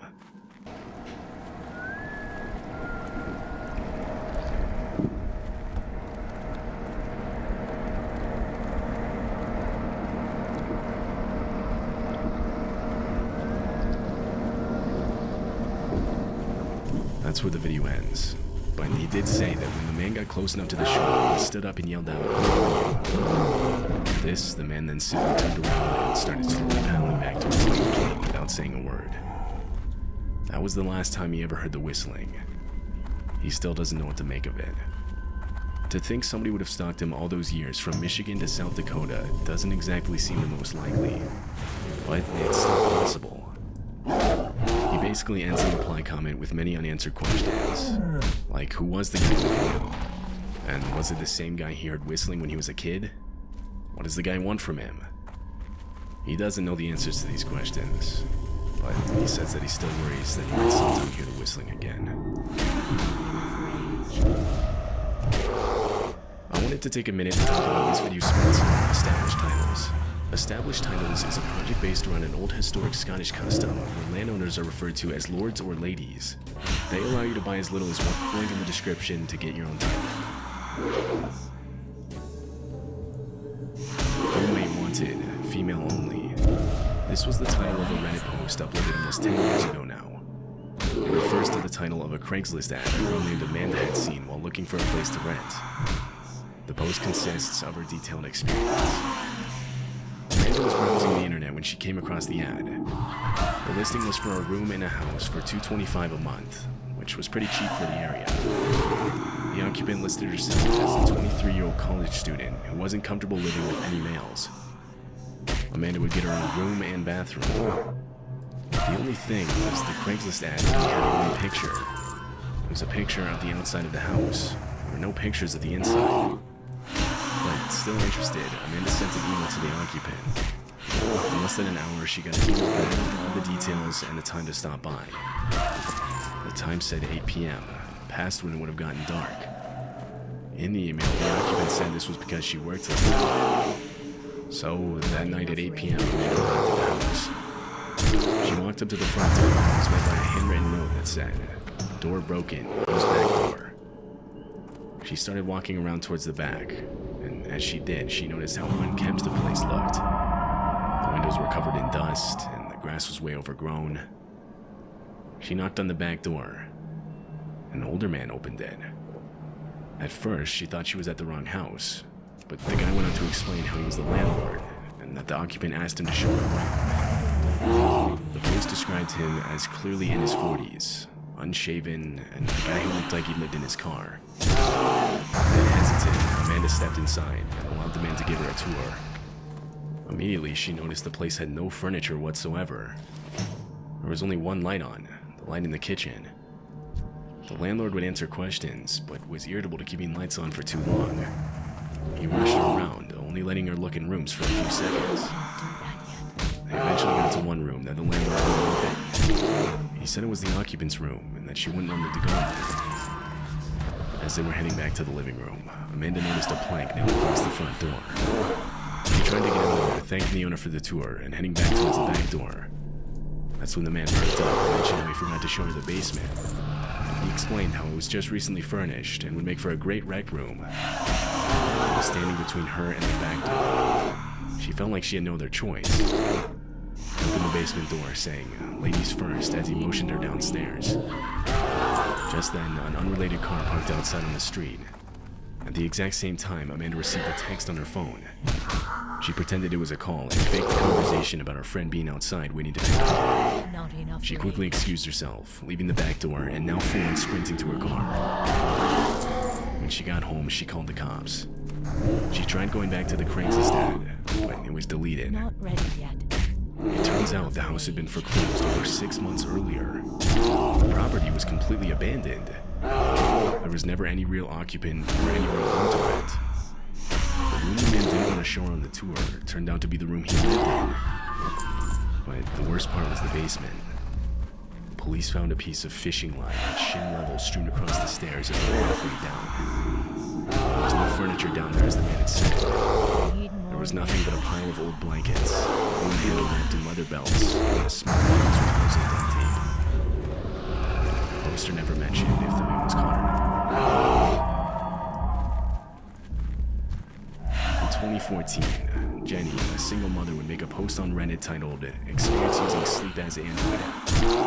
Sleep as Android is an app that's supposed to help you improve your sleeping habits. It's basically a more advanced alarm. It'll track your sleep cycles and wake you up at the most beneficial time. One of the features of the app is that it records audio during the night. In the post, Jenny explains how she had the app for a few months. She would sometimes review the audio, but all she ever heard was herself coughing, moving around the bed, stuff like that. That was until one night, when at 2:04 a.m., the app caught something different. Jenny was going through the recordings to delete them when she found it. She posted the audio along with the Reddit post.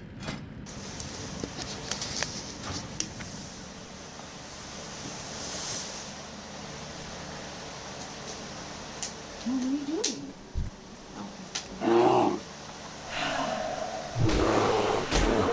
Not enough rain. Clearly, a male voice can be heard responding to Jenny's sleep talk. She says, "What are you doing?" To which another voice quickly replies, "Nothing." Some clicking sounds then start up before the voice speaks again, although it's not clear what's said this time. The only two people in the room that night were Jenny and her 3-year-old, but the voice that's talking sounds much deeper, something that neither Jenny or her 3-year-old could have replicated. One Redditor took it so far as to test this. In a post titled, "The voice in the famous sleep app recording is not the woman talking to herself," he gives proof to prove his point. He basically goes into detail about how the human voice works, and that the pitch of the voice in the recording couldn't have been replicated by the woman. Her voice was just too high. He even reached out to her and got further samples of her voice to confirm this.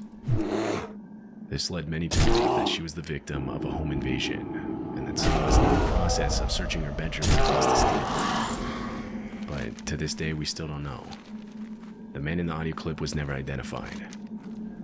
The original poster has since moved to a different house.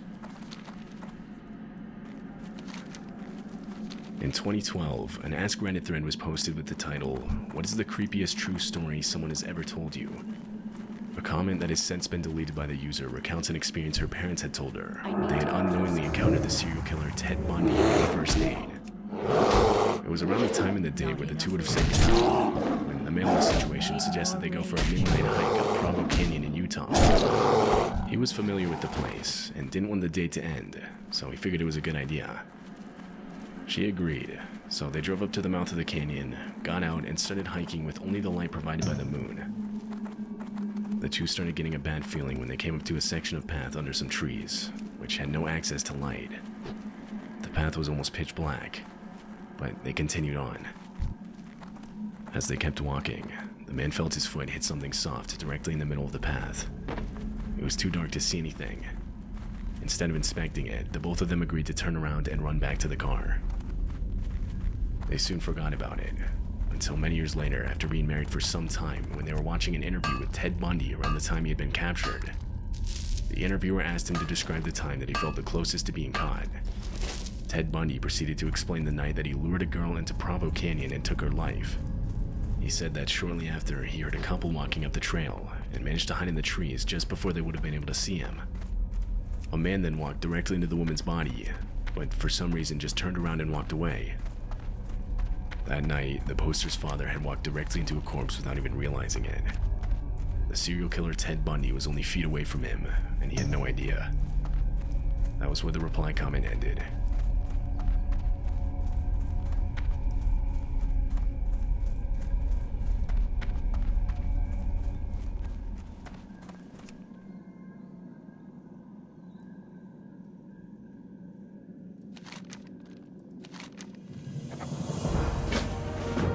In 2017, Alex downloaded Tinder for the first time in his life.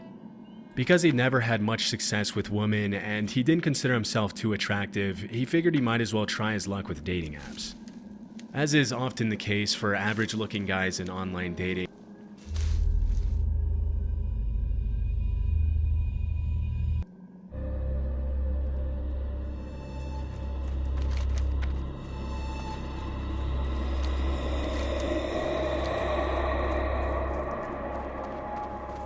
this happened one winter night at my friend Luke's house.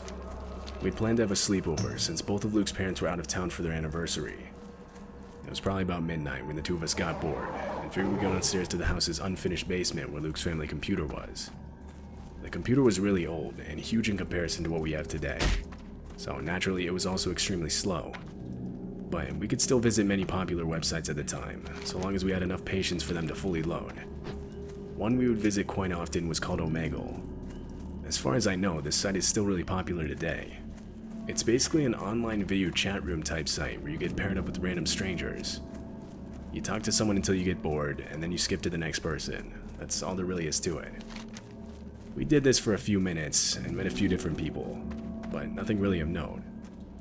Now, this was around the time when Omegle first added the feature where you could input your interests and get paired up with people who put in the same interests as you. We both thought it would be funny to put in the name of our town. We did this and then clicked the start a chat button. It took a minute to find someone to connect us with, but eventually the loading circle went away and the chat showed the usual "you're now chatting with a random stranger" message. The other person's video screen was just black, which kinda caught us both off guard. The two of us both squinted our eyes and got closer to the screen. We even turned up the brightness all the way in the computer's settings, thinking it was an issue on our side, but it was still just complete blackness. Luke took over the keyboard and started typing in the chat. "Hey dude, I think you forgot to turn on your webcam." Almost instantly a reply came back. It was a link, a really long one consisting almost entirely of just random nonsense characters. If it weren't for the blue color and underline, I honestly probably would have thought it was just text. Luke moved the mouse over it and looked at me, before looking back at the screen and clicking it. A new tab opened. It was completely black, just like the guy's video feed. We started randomly clicking around the site to see if there was anything to it. No, nothing happened. We clicked back to the Omegle tab and were about to ask what the site even was. But before we could, we noticed another chat message had been sent. "I can see you guys." Luke typed back some smartass response like, "Yeah, because our camera actually works, unlike yours." I guess that did it, because a few seconds later and the loading screen once again showed up, followed by another random stranger, meaning whoever that was had disconnected the chat. We continued talking to a few other people for a while longer. May the stars. Eventually, this scratching sound came from the speakers. It wasn't coming from Omegle. We started flipping through the few tabs we had opened in the hopes of finding which one was producing the sound. That's when we came to the tab we had opened earlier. It was no longer black. A video was playing, and it now looked like a road of some sort. We could even see a couple cars passing by, but there was no one else around. We continued watching as the camera began walking down the street, passing by trees and dimly lit gas stations and closed shops. Finally, the camera turned into a small suburb. My heart dropped when I recognized the location. It was about a quarter mile from where we were. The camera turned from street to street, hiding behind trees and streetlights. Our eyes were glued to the screen as we both prayed it would make a wrong turn. Finally, it rested on one house at the end of a cul-de-sac. It was Luke's house. Luke and I locked eyes with each other. We both sprinted to the top of the stairs and locked the door leading to the basement. We then turned off all the lights down there. When we returned to the computer screen, the camera was now in the backyard. It was like it was searching for something. It then stopped on a flower pot. A hand reached down in front of the camera and pulled out a hidden spare key to the house. Panicked, I held my finger on the power button to the computer and the screen went black. We now sat in complete darkness. We hid under the desk and just listened. The familiar creaking from the back door echoed out from upstairs. Heavy footsteps followed. This had to have gone on for at least 10 minutes, during which there was nothing we could do. The home phone was back upstairs. Eventually, the footsteps came right up to the downstairs door. We could hear the handle slowly turn until it was stopped by the lock. The footsteps walked away and faded into complete silence. We waited there for an hour, when finally we built up the courage to unlock the basement door and make a run for the phone. And that's exactly what we did. We made it back to the basement and relocked the door. We dialed 911 and explained our situation to the operator as best as we could. To sum up the rest of the night, police showed up and searched the entire house. Nothing was found out of place or missing. Well, nothing but the spare key in the backyard. That was still gone. Luke's parents were informed of the break-in, and in the end, all they did was change all the locks on the doors to their house. To be honest, I don't think they really ever fully understood the whole situation, or what we saw that night. Luke and I haven't used any kind of online random chat room ever since.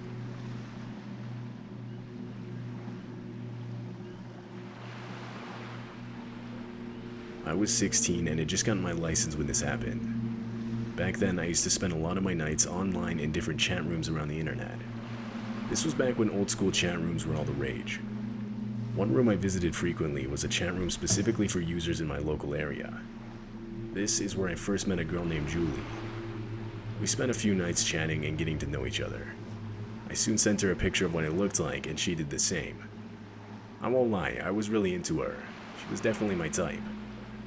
This went on for maybe 2 weeks until one night in particular. We were texting back and forth like usual when she asked me to come over. She lived about an hour away, but like I said, I had just gotten my license and I actually liked her. So I jumped at the chance to meet her in person. The plan was that I would pick her up at her house and from there we'd go to IHOP, because it was already late and that was pretty much the only place around there that stayed open 24 hours. I got ready and started making the drive to the address she gave me. I was both excited and nervous at the same time. The whole drive took a bit longer than expected, but sure enough, I soon arrived at her place. It was an old farmhouse in what felt like the exact middle of a cornfield. This wasn't uncommon where I lived. I guess I was just a bit confused as to how the house got internet way out here. I walked up to the porch and knocked on the front door. A light quickly turned on from inside and the front door opened. The person standing in front of me was not Julie. Rather, it was some guy much bigger than me who I'd never seen before. I told him I was here to pick up Julie. He nodded his head and introduced himself as her dad. The only problem is the guy looked like he was still in college. Regardless, I shook his hand and introduced myself. He gestured me inside, and me wanting to make a good impression, I walked in. We sat down in the dining room of the house, and I asked him if Julie was here. At first, he dodged the question, but after asking a couple more times, he told me she was at work and would be home in a few minutes. Our conversation then veered towards where I live, but he wasn't exactly asking me. He was more so speaking in a way as to confirm this information which I had only told Julie. I started legitimately sweating and nervously looking around. That's when I saw two silhouettes walking past one of the windows outside near the back of the house. I could tell the man knew I was suspicious, so right then and there I shot up without saying a word and sprinted outside and back to my parked car.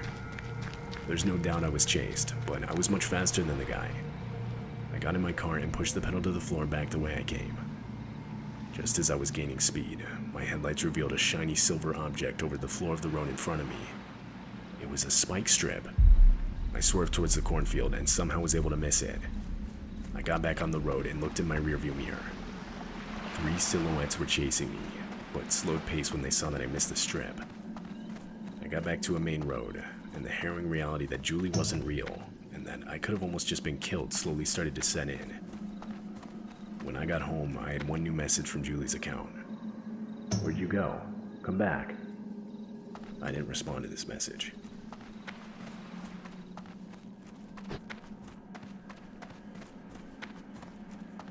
I was in my second year of college at the time. I lived with my dog at a small cheap house that wasn't too far away from my school's campus. I had planned to live with a few other friends to help cut down on the rent, but shortly before the school year started, those plans fell through. The isolation was manageable, it's just the amount of rent I had to pay that was slowly killing me. Anyway, back then, online chat room websites were really in their prime. Audio and even video sites were slowly becoming a normal thing. Ever since I got my laptop for school, I would often use it to visit these sites. I met a lot of different people, some who I still call good friends to this day. One night, I got home from one of my night classes, and like usual got on my laptop to join voice chats in servers with people that had similar interests as me. This went on for a while, until after a couple hours when I met a guy called Chris. We talked for around 45 minutes, just general college stuff, nothing too specific. It turns out he went to one of my school's rival schools, which gave us a lot to talk about. At one point, I casually mentioned how my computer was acting up. Chris told me he was studying IT and offered to help me fix the issue. I agreed, and he gave me a link telling me to install the application it led me to. I was unfamiliar with the site, but nothing about it yelled sketchy, so I installed it. Chris walked me through a few extra steps. It was a weird experience. The application allowed him to literally control my mouse and do whatever he needed to on my computer. I sat back and watched as he got to work trying to fix the issue. After a while, I had to step out to let my dog back inside the house for the night. I was gone for only a few minutes. Just as I stepped back in my room, I noticed something on the laptop quickly being closed out. I dismissed it as Chris just doing what he needed to do. I asked him if the issue was fixed, and he said yeah, that it was. I thanked him and told him I was going to go to bed, because it was now starting to get really late. I thought he was actually pretty cool, so before I left, we scheduled another time to talk. After that, I closed out of everything, put my laptop to sleep, and went to bed. I slept for a few hours when I opened my eyes. It was still dark outside. I checked the time. 3:30 a.m. My whole room was lit up by my laptop screen, which I believe is what woke me up. I sat up, trying to understand how it could have turned on by itself. I got out of bed and sat down in front of the screen. It was just sitting there on the desktop showing my background. I tried to move the mouse to put it back to sleep, but it wasn't responding. The mouse was frozen. Frustrated, I began continually clicking the mouse trying to unfreeze it. Nothing was working. An image then popped up and covered the whole screen. It was dark. My eyes had to take a second to adjust to it. Soon I realized that it was a picture of my empty room, like as if the laptop's camera had taken it. I pressed the escape key. I even tried Control-Alt-Delete, but none of it was doing anything. Then another image appeared. This time it was a picture of me. It looked like it had just been taken. My heartbeat was picking up speed and was getting louder in my ears. I finally looked up at the laptop's camera. The small light next to it was now on, indicating that it was being used. Then a video appeared on the screen with a play button in the middle of it. It was me again, now with a horrified expression on my face. The mouse started moving by itself towards the play button. It clicked it and the video started as I desperately put one hand over the camera and the other holding the power button. I held the power button for about 15 seconds when one final image appeared on the screen. It only showed for a brief second before the laptop finally powered off and the screen went black. But I could still tell exactly what the image was of. It was a low-quality picture of the outside of my house in the dark. I sat there frozen, taking in what I had just seen. Breaking the silence was the sound of my dog aggressively barking from downstairs. Knowing my dog rarely ever does this, I panicked at the thought of someone trying to break into my house. This would never end up happening, however. My dog's barking slowly stopped and the rest of the night was just silence. The next morning, I moved all of my stuff into a hotel and stayed there until I found a new place to live, purely out of fear that someone would come back to that house. I never talked to Chris again, and I still don't know what was done to that laptop.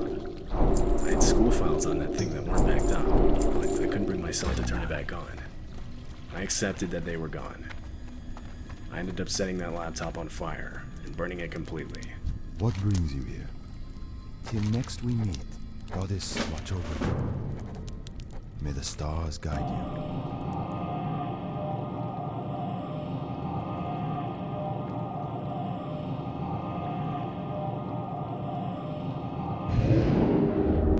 On May 8th, 2025, a Reddit user asked a grim yet straightforward question on r/askreddit, stating, "What is the most messed up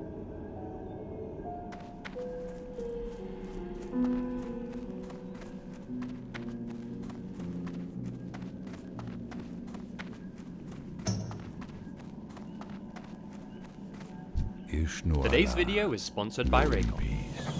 Co-founded by Raycon has been shaking up the electronics industry recently by designing wireless earbuds that start at about half the price of other premium products on the market and sound just as amazing as any other top audio brands you know. They've become the obsession of celebrities like Mike Tyson and the one and only Snoop Dogg himself, and it's easy to see why. Raycon earbuds give you 6 hours of playtime, seamless Bluetooth pairing, more bass, and a more compact design for a comfortable, noise-isolating fit, which makes them perfect for both work and play. They come in a range of fun colours and patterns, with a variety of fit options to choose from. And best of all, no dangling wires or stems getting in the way of things.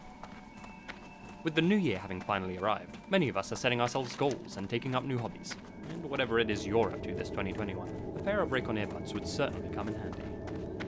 Trying to get more fit?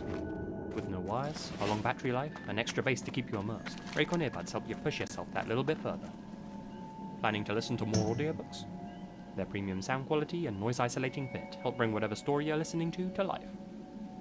Personally, I've resolved to be a little more artistic this year, so I've kind of gotten into drawing illustrations.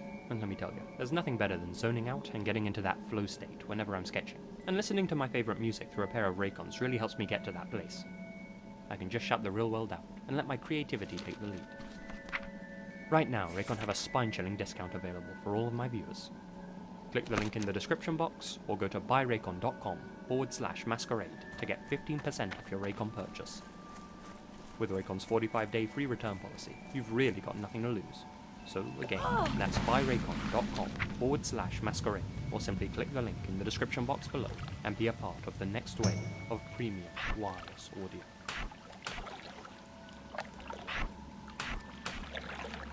Reddit, the front page of the internet. A place where users can find communities of like-minded people who share information about their hobbies, interests, and their own lives. Occasionally, however, they share just a little too much. In this video, we're going to be taking a look at a particular type of post, namely Reddit confessions. Posts where users intentionally reveal a dark secret.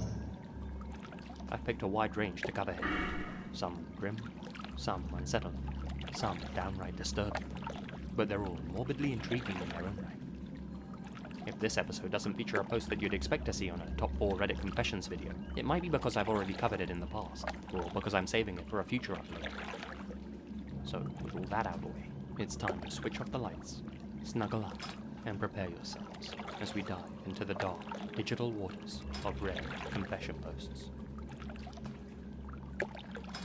Let's kick things off with a post made in r/Canada News, a subreddit for, you guessed it, news about Canada. Every day, its followers get into lively, yet polite discussions. And for all intents and purposes, there's nothing strange about the subreddit itself. Back on May 2nd, 2017, however, a post was made on the sub that took its small community by surprise, and sent shockwaves across the rest of the site. It was made by user Red as Blue 101, and the title instantly grabbed everyone's attention. Wanted for Kitchener murder. My side. Some backstory. Melinda Vasilica was a 22-year-old woman who'd been murdered in Kitchener only 3 days prior to this post being made. Authorities were called to her Country Hill Drive apartment at 3 a.m. on April 28th, only to find her lifeless body on the floor. Reddit's usually just a random spot on the internet where you scroll through memes, rants, and strange thoughts. But sometimes you stumble across stuff that makes you wish you hadn't. Sure, weird posts happen all the time, but a few of them are so terrifying, they stick with you long after. And before we get into it, please like the video and subscribe to the channel. Thank you. And today, we're diving into some terrifying Reddit users and their stories that will haunt you. Jason in Hell. At first, this just sounded like one of those harmless rants. You know, someone had a bad day, hopped on Reddit, and just needed to let off some steam. Nothing serious. But that's where everyone was wrong, because this post didn't end with a few angry comments and an edit saying, "Thanks for the upvotes." It turned into something real, something terrifying, and for the OP, it left a mark that's probably gonna stick for life. It all started when Jason in Hell made a post in r/relationship advice saying, "I'm 30 male, having a hard time coping with my wife, 29 female, having cheated on me with our neighbor, 51 male. It has been 476 days since I confronted her about it. How do I know? Because every time I catch myself thinking about it, I tell myself, it's been X days, maybe you won't think about it tomorrow." So, to go back to the beginning, I'd just taken on a new project and new responsibilities at work. I was working a lot of hours, 60 plus per week, and was noticeably stressed. It was in May of 2015 that I noticed that she had added a password to her phone. When confronted about it, she told me it was because she was planning my Father's Day present and didn't want to ruin the surprise. About a week later, she came to me and told me that she felt guilty keeping a big secret from me, and told me that she was having our neighbor, a contractor, build a home office for me as my present. It struck me as odd, as in our 6 years together, she has never said she felt guilty about anything and always insists that she never regrets anything in her life. Time goes on, her phone is still password protected, and things don't feel right. I see her using her phone and smiling to herself more and more often, but when I ask her what she is doing, she says nothing and puts her phone away. So, it turns out OP's wife was cheating on him with the neighbor, and he was barely holding it together. What's wild is he knew the exact number of days since he found out. That's how deep it hit him. In the next part, he explains how he discovered it, and let me tell you, the way his wife started acting made all this even more disturbing. So one morning, I wait for her to get in the shower and I grab her phone before it requires a password. I go through her messages and find that she is texting the neighbor. I'm all covered in frosting. You want to lick it off? There were no other messages to the neighbor, but I found out later that was because she had set up her phone to delete messages after a certain amount of time. I felt uncomfortable with it, but I knew she had a perverted sense of humor, and I thought she would never do anything to hurt me. More time goes by, and the neighbor is spending more and more time at our house, but the Wanted for Kitchener murder. On May 8th, 2025, a Reddit user asked a grim yet straightforward question on r/AskReddit, stating, "What is the most messed up thing you have ever done?" What is up, guys? Blue Spooky here. Just wanted to remind you guys before the start of this video to like, share,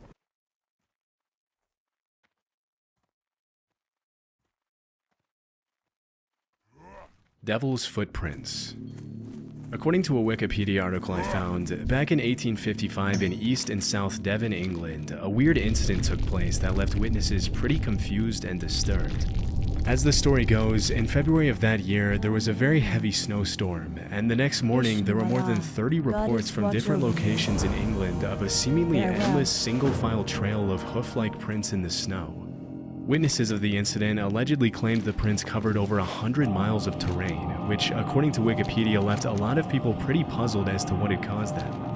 Strangely, the article also mentions that the hoofprints appeared on rooftops, haystacks, and other obstacles that you normally wouldn't expect animals to climb on. As you can imagine, it didn't take long for people to start coming up with wild theories to explain the hoofprints, with many of them claiming they belonged to the devil, I guess because some of the people thought the prints looked like goat prints.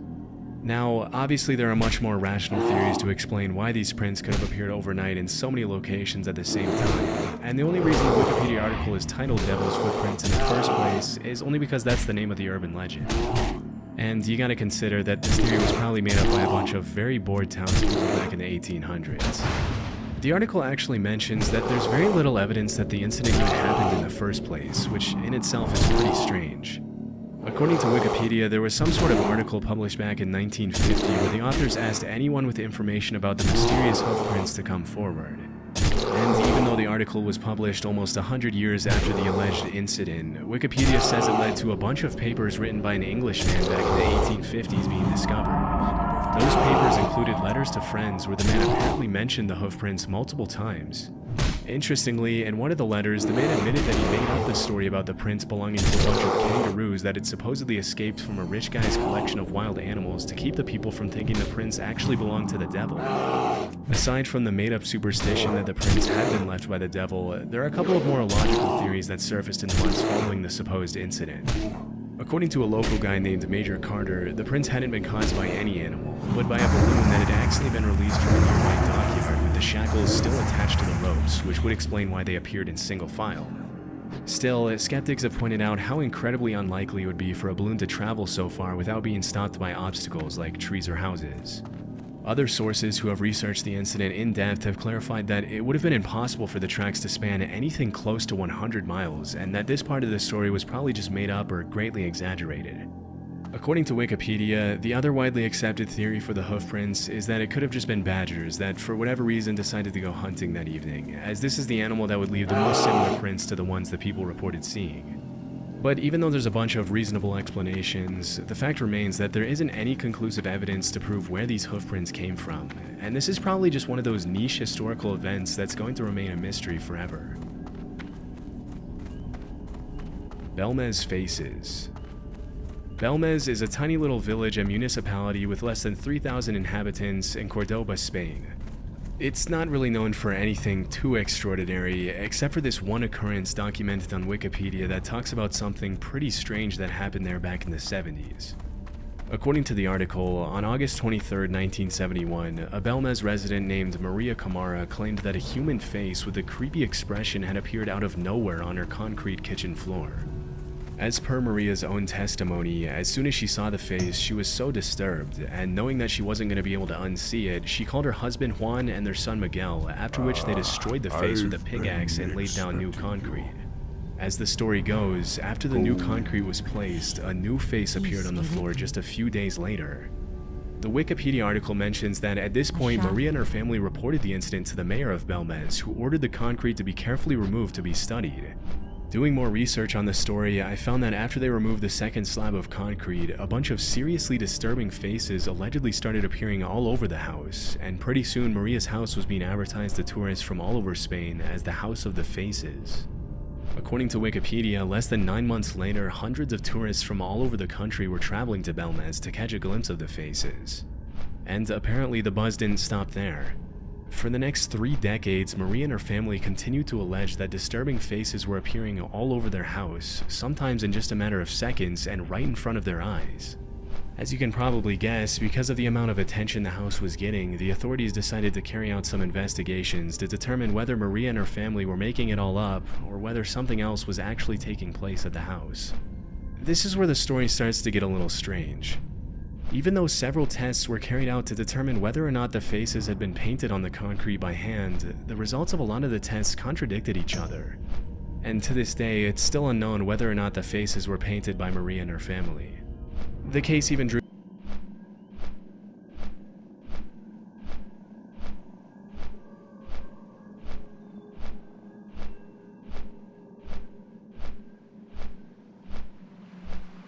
You are